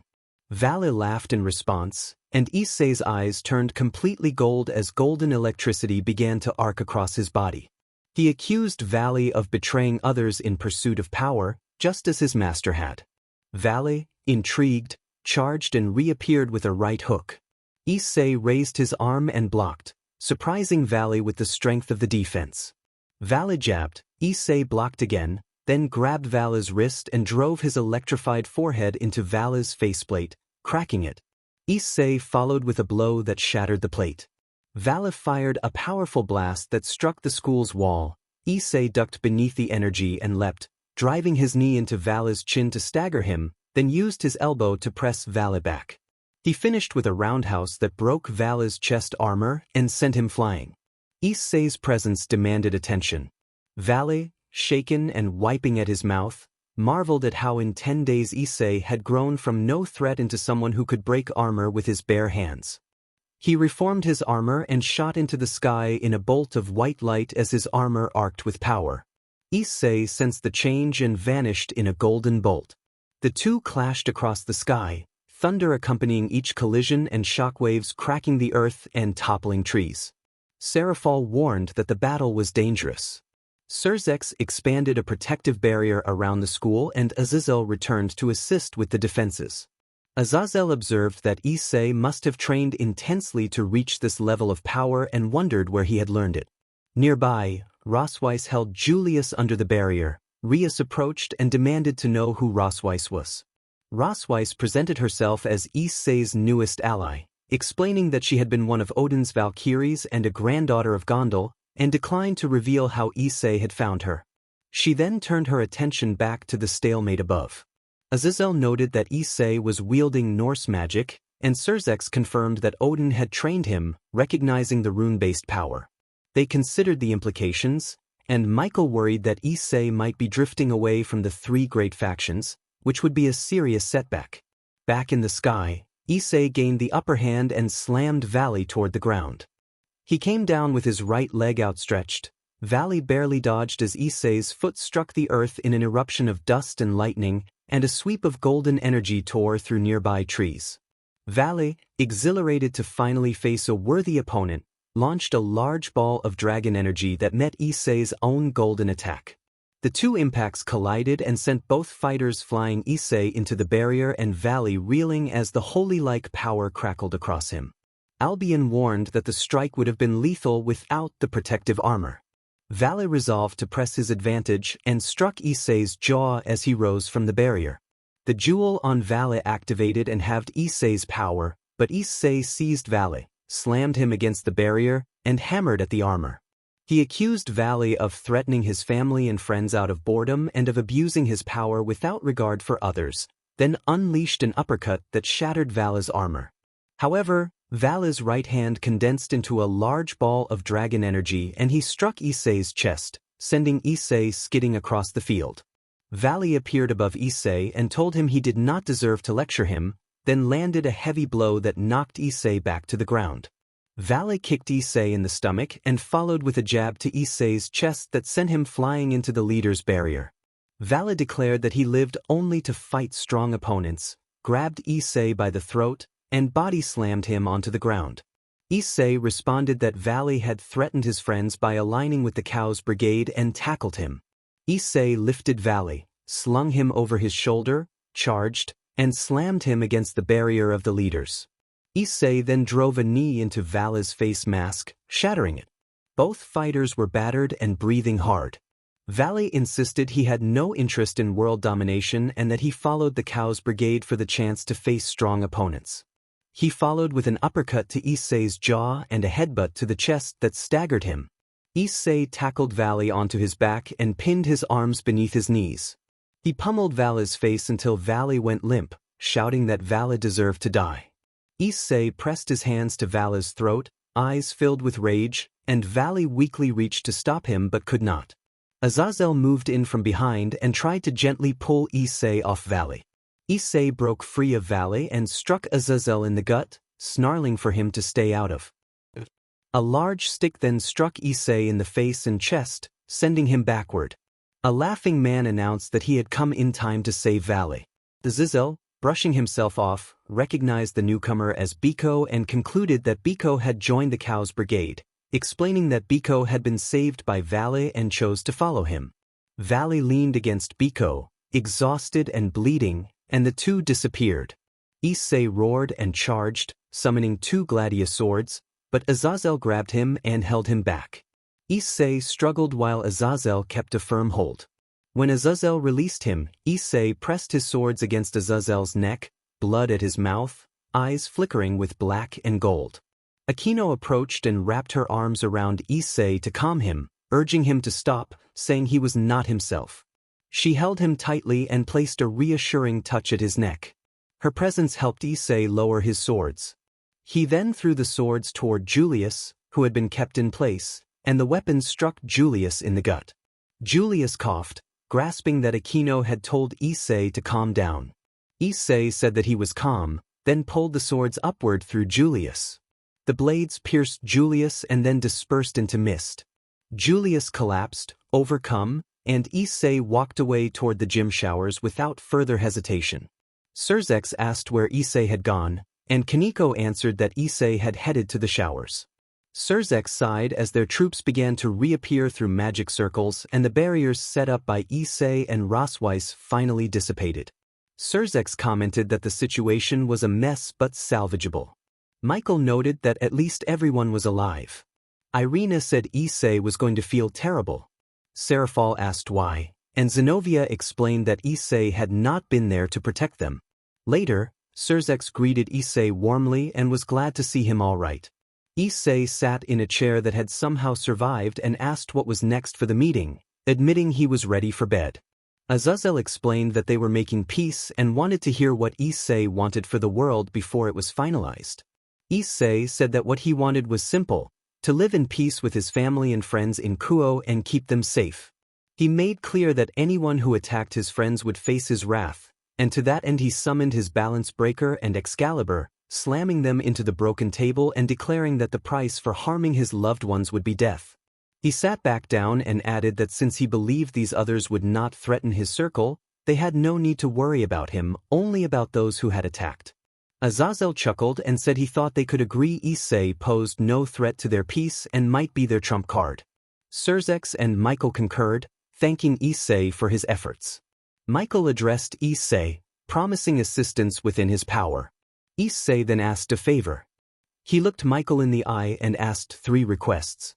First, he asked not to be called Scorpion and instead to be called Issei if they were to be comrades or friends. Michael readily agreed. Second, Issei said he wished to visit heaven in the near future to see if Excalibur could grow stronger. Issei explained that he was fused with Excalibur, which accounted for the holy electric powers they had seen, and that the stronger the sword became, the stronger he became. He added that his final wish was something of a second part to an earlier request. Michael smiled and said he could find a way for a devil to come to heaven, then asked what Issei's final wish would be. Issei asked that Irina and Zenobia be allowed to pray again, because it would mean so much to them. Irina and Zenobia both reacted with surprise and gratitude, blushing at his thoughtfulness. Michael blinked in surprise and then turned to the 2 former exorcists to confirm. Irina, with tears of gratitude, explained that praying brought her comfort even though they all believed God to be gone. She still kept the old Bible she had carried and would love to be able to read it again. Zenobia agreed that it would mean the same to her. Serafal giggled at the image of devils finding solace in a shared faith, calling it an adorable bond. Surzex suggested that making this possible could be a symbol of peace. Michael assured them that he could make it happen, expressing doubt that 2 devils who felt no harm from praying would cause catastrophe. Issei stepped forward and held Michael's hand, telling him that he was a respectable man and that he appreciated Michael's kindness in fulfilling the requests, Issei promised he would be available to help if Michael ever needed anything. Michael smiled, shook Issei's hand, and said he would remember the promise, expressing gratitude for all Issei had done and would do. Michael then began to teleport away, saying he would return to heaven and arrange for the two to pray within a few hours. Irina and Zenobia thanked him in unison. Serafal then said that she planned to stay in town, since she had grown fond of the place. Issei raised an eyebrow and told her she should ask him first because it was his territory. Aquino laughed and reminded him that Rias still owned it, and by extension Surzex had influence as well. Surzex shrugged and said that whoever stayed would be useful for sacred gear and training, and that they would get along fine. Issei yawned, announced he was going to bed, and teleported home, stumbling into his circle and straight into his bed. He fell asleep almost immediately. He woke later than usual and found himself alone in bed. He walked to a bathroom he did not recognize and, feeling too tired and sore to think much, prepared a bath. His thoughts drifted back to the events of the previous night confrontations with Valet and others, how quickly his anger flared, and how readily he had drawn his swords against Azazel. He wondered solemnly whether his life had been shaped only to bring death, and whether killing was all he could ever be. Aquino entered the bathroom and knelt beside the tub. Issei started and then managed a small, strained greeting. Aquino noticed the smile was forced. She sat beside him and gently rested her head against his shoulder in a quiet, supportive gesture. She asked softly whether he was upset about the earlier meeting. Issei admitted he was, but that his darker thoughts were weighing on him more. He worried he was nothing but a killer by design, a gladiator raised to fight, and that everywhere he went he brought death.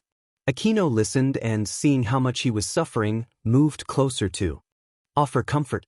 She wrapped a towel over Issei's shoulders and held his hands, keeping the contact non-romantic and steady so he would not feel alone.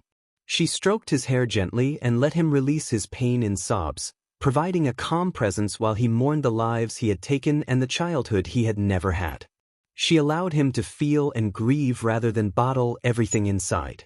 Gradually his breathing steadied and his body went still as exhaustion took over. He drifted into sleep while leaning against her. When Issei slept, Aquino kissed his forehead affectionately in a sisterly, caring way, then dried off the towel and set it aside to dry. She left the bathroom fully dressed and walked out to allow him privacy and rest. A short neutral pause followed as the scene shifted. Rias entered and immediately narrowed her eyes at Aquino, who met her gaze. Aquino looked down and revealed that he had suffered a mental breakdown. Rias demanded to know what had happened and whether he was all right, but Aquino held up her hands and urged silence. She said he was sleeping now and asked for quiet, then added that although he was alive, he was beginning to question himself and his purpose in life. Rias asked why he would feel that way. Aquino explained that Issei had been haunted by the fact that all he had ever done was kill. They had meant to make his life better, but on the surface nothing had changed, and the pattern of violence that had defined him since childhood had left him hollow. Killing his old master and Kateria had given him a fleeting sense of closure about his past, but now everything was being put into perspective. He had almost killed Azazel as well, and he was suffering. Rias looked down and admitted that they had never considered how much it was affecting him. Aquino agreed that they had all assumed he was fine because that was how he appeared, but he had been bottling everything up. Rias declared that even if the war came, they had to ensure Issei remained happy and sane. Aquino noted that she had plans that included spending time with him, and she intended to take him on a date after meeting with Michael. She said that if they were going to do the right thing, neither of them could be jealous of the other women in his life. Rias, quiet for a moment, said she wanted to be the next to care for him. Aquino replied with a playful wink before leaving Issei's room with Rias and heading to the kitchen. Issei woke about 4 hours later in his bed, surprised since he remembered falling asleep in the tub. He rubbed his eyes, sat up and dressed for the day. His reflection in the dresser mirror made him feel like a monster. In a burst of anger he struck the mirror and the glass shattered. He slammed his hands down on the dresser in frustration. A slip of paper fluttered up and landed in front of him, and he caught it. The note from Aquino asked him to meet her at the shrine at the top of the mountain. He left the house at dawn, the sun just over the horizon, and thought bitterly about the path he kept walking. Halfway up the shrine he wore white shorts, a white t-shirt, and a small red blazer with his hands in the pockets. Aquino greeted him and apologized for the sudden invitation. Issei, sullen, assumed he had been summoned to kill someone, but Aquino narrowed her eyes and told him he was not there to kill, he was needed for a different reason. She smiled and asked him to follow. A golden light announced Michael's arrival. Michael appeared and greeted Issei, explaining that he had something Issei had been meant to receive earlier, a sword. Michael invited Issei into the shrine, and Issei immediately noticed a strong holy presence inside. Aquino confirmed that she and Michael had worked on something for him and that Michael had wanted to present the sword before the meeting. She explained that although Issei might not need it personally, the sword could be passed along to a worthy member of his group as a gesture of goodwill from the angels. Michael revealed a hovering sword known as Ascalon. Issei noted its anti-dragon properties and compared it to Excalibur and his sacred gear. Michael agreed that it was not as powerful as Excalibur but was still formidable and had a fearsome reputation for slaying dragons.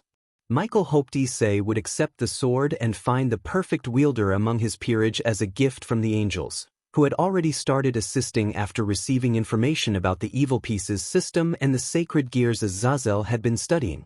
Issei bowed and agreed to take the sword and select an appropriate bearer. Michael smiled, teleported away, and mentioned future talks about countermeasures for the Chaos Brigade before disappearing. Left alone for a moment, Issei hesitated, then turned back toward Aquino and asked to speak with her.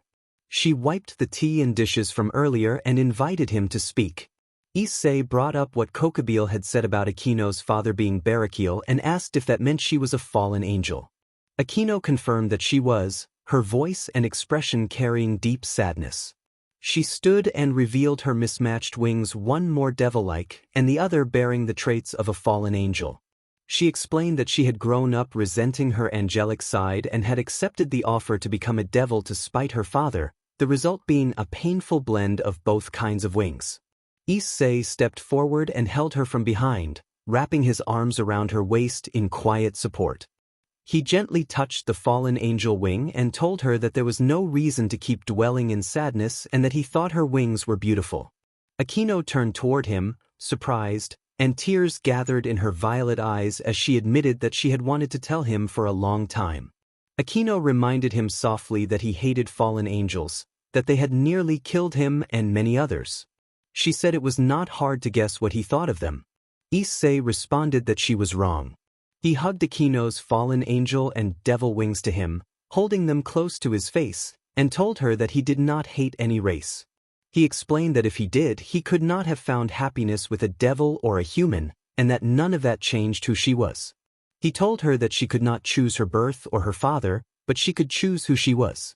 Aquino began to protest that she could be, but Issei interrupted her, insisting there was no way she could convince him she was a bad person. Issei stood in front of her and rejected her claim that she was a terrible woman.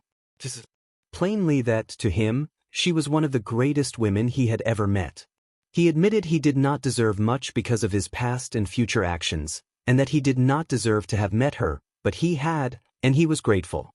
He gently wiped the tears from her eyes with his thumbs and told her that she was beautiful, kind, generous, smart, and strong. He said she was humble even now and that he saw someone who had been kicked down by life and then punished herself when she rose again. He said he did not want to see her do that. He told her she was an amazing young woman and that knowing her had been one of his greatest pleasures. Aquino tried to deflect his praise with a shy comment about his sweetness. Tears fell freely down her cheek. Issei reached out, comforted her, and wiped away her tears. He admitted that he might not fully understand what love was, but that he felt butterflies whenever he was near her and that the feeling had only grown. He told her honestly that he really liked her. Aquino smiled and threw her arms around him, holding him tightly and crying into his shoulder. Issei let her cry out of joy as he sat down and held her. Later, Issei and Aquino were called back to Issei's new house, a stylish mansion provided by Surzex that rose 3 stories above ground and 3 below. Rias had summoned them through the magic channel but had not disclosed the full reason. They arrived by magic circle to find Rias smiling. Rias explained that they were heading to the underworld to stay at her parents' castle for the summer. She said there was work to be done, business with the Cows Brigade that Issei was asked to attend, and the gathering of the young devils, where the younger devils would participate in their first raiding games to help lower-ranked devils gain rank. There would also be a multi-day party where high-ranking devils and juniors would gather for politics and social affairs. Issei remembered the previous raiding game with Riser and felt excited at the prospect of similar contests for fun and advancement. He told Rias that he would be happy to take part. Rias prepared the magic circle and Issei's peerage teleported onto a moving train arranged for the family. Rias described the train as the family transport and explained that they needed to enter through proper channels. Issei peered out the windows as they traveled, mesmerized by the underworld landscape, mountains, forests, rivers, and a small lake beneath them. In the distance stood the large Grimoire castle, but Issei's attention remained on the scenery. He thought back to Rome, where there had been little but sand and rock and heat. They arrived about 5 minutes later. Rias stepped off first and was greeted by a crowd of maids and butlers. The group boarded 2 horse-drawn carriages. Rias, Aquino, Issei, Zenobia, Irina, and Kiba rode in the front, while the rest of Issei's peerage followed behind. Issei sat quietly, wide-eyed at the scenery. Upon arrival there was a massive fanfare, and the staff enthusiastically welcomed him home as their master. Rias blushed and looked away. Issei suspected it had to do with his interference in her engagement to Riser. Grafia oversaw the storage of their luggage, which left a little free time before dinner. Issei slipped away from the others to explore the castle. While sightseeing, he encountered a flaxen-haired woman with features reminiscent of Rias. The woman asked if he was lost. Issei smiled and answered that without a destination he could not be lost. She then asked if he was Issei Hyoudou and recalled that he had interrupted her daughter's wedding. She referred to him disparagingly as the SLV boy. Issei listened as the woman introduced herself as Venelana Grimoire, and he replied politely that it was a pleasure to meet her. He walked away with his hands behind his back, eyes taking in the stone carvings, marble statues, and the artwork. Later, Aquino called Issei for dinner. He arrived about 5 minutes late after getting lost on one of the lower levels and took the open seat between Aquino and Rainier. The meal was mostly quiet, with light conversation. Issei noticed Kaneko looking distant and sad and planned to speak with her later. Rias's father sat at the head of the table and welcomed everyone, asking them to consider the house a home away from home. Venelana sat beside him. Issei ate more casually than the others, keeping his elbows on the table and taking big bites, but he was polite enough to clean up any messes and wipe his mouth when necessary. Rias's father asked Issei if he could call him Issei and whether he was enjoying the house he had built for them. Issei said he appreciated the home and asked if there was anything he could do. Rias's father said he trusted Issei to take care of his daughter and added with a smile that the house itself should be considered a gift. He also mentioned that Venelana would help Issei learn manners and etiquette. Rias gasped and Issei raised a brow. Venelana began to speak about Rias, but Issei interrupted, pointing out that Rias was still young and objecting to the idea of forcing marriage now. He made it clear he liked Rias but was not ready to marry anyone. When servants brought drinks, Issei took a sip and asked for an explanation of the marriage talk, noting that such arrangements should not be forced. Aquino snorted and grinned, teasing that the idea would cause a scandal and then laughing it off. Rias scolded Aquino, and Rias's father explained that marriages were often arranged for political reasons. Issei, finishing a bite, firmly refused to change himself for anyone simply to serve political expectations and criticized the pomp of high-ranking devils who never left their castles. He insisted that those who deserved arrogance would show it, but he would not alter himself for others. With that, Issei stood, announced he had lost his appetite, and walked out through the double doors. The table fell silent for a moment. Venelana sighed and remarked that Issei had frightened off what might have been a favorable match. Rias's father replied that Issei was a unique devil who might change the world. Issei returned to his enormous bedroom, collapsed onto the oversized bed, and opened a book Azazel had given him on the train titled How to Use Your Pieces Properly. The book was meant to help him learn to use his evil pieces in raiding games and in war and to avoid the mistakes that had led to past disasters. A few minutes later, Azazel knocked and entered. He praised Issei for training his mind and reminded him that, while Issei already excelled in battle, there was still much to learn.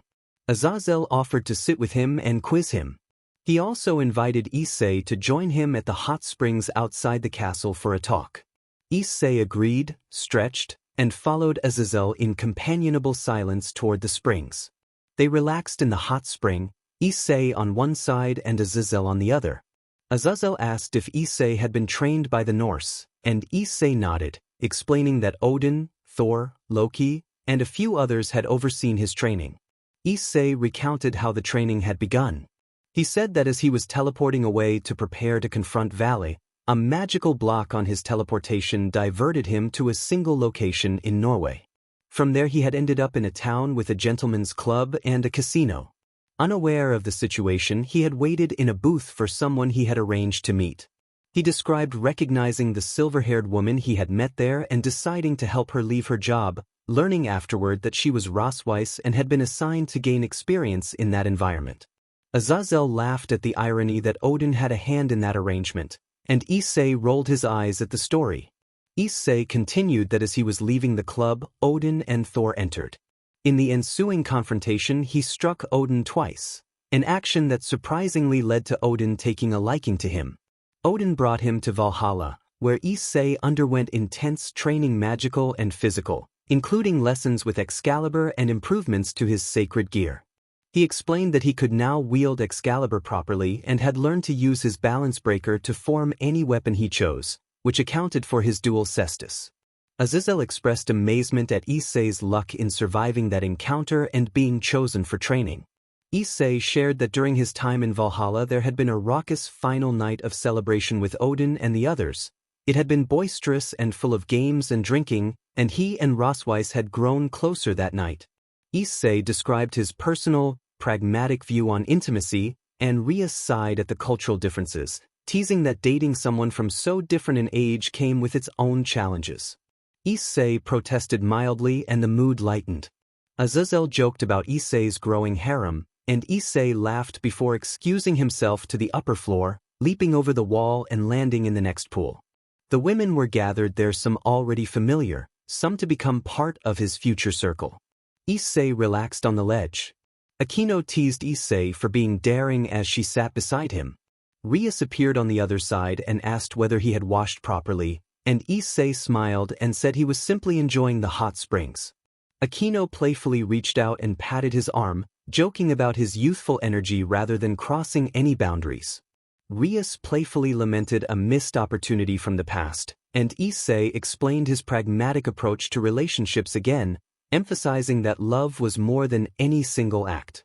Rias accepted this with a soft sigh and a small smile.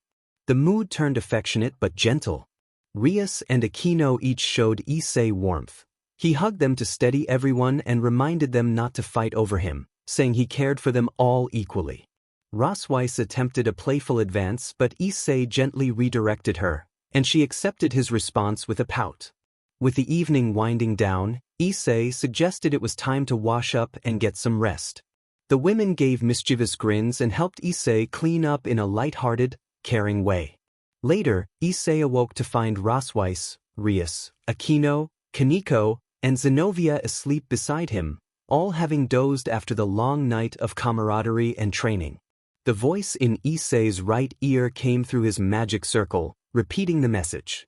Surzex spoke through the white circle that bore a black scorpion at its center and a ring of interlinked runes. Issei shifted and grunted to free himself from the nearby women without waking them, then stepped into the corridor to address the caller. Surzex informed Issei that he had been requested for a special stray devil hunt and that the assignment would likely occupy him for a peculiar couple of weeks. Issei asked whether he should accept and whether he could bring the others or at least stay in contact. Surzex said the request required him to go alone and sounded unusually tense about it. Issei agreed to inform his peerage and to head to the coordinates Surzex would give, and Surzex thanked him and apologized before ending the connection.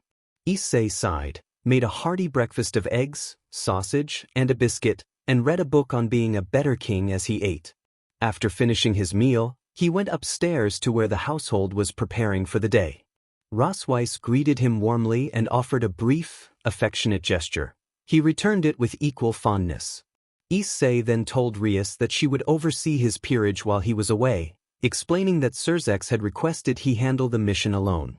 Rias found the situation odd and asked whether they could come with him. Issei explained that a third party insisted he go by himself and that his instincts suggested something unusual awaited him. Rosweiss nodded and, though reluctant, accepted that he must go and urged him to return safely. Aquino stepped forward and gave him a quick, warm embrace, telling him to be safe. Rias looked troubled by Issei's situation and the complex feelings it stirred. Issei moved to comfort her, wrapping his arms around her waist. He remarked that her frown made him uneasy, which caused Rias to blush. She admitted she had never imagined herself part of such a complicated situation. Issei explained that it had not been his intention. Rias offered a small, reassuring smile and stepped away to breakfast. Kaneko bounded up and cuddled against him for a moment. Issei gently patted her head and hugged her back, grateful for the quiet affection. After a brief embrace, she left for breakfast, and Zenobia watched from the side with a tilted head. Zenobia asked pointedly whether everyone in his peerage was romantically involved with him. Issei blinked and denied any impropriety, saying that his relationships were complicated but not what she implied. He clarified that he had been close to Rosweiss and that Rias and Aquino were interested in him. Zenobia asked if he was interested in them, and Issei admitted that he could not say he loved any of them yet, but that he felt attracted to some of them. With that settled, Issei formed his magic circle beneath his feet and teleported away to meet Surzex. He arrived in the Devil King's throne room, where Surzex sat with a glass of milk. Surzex asked if Issei had said his goodbyes.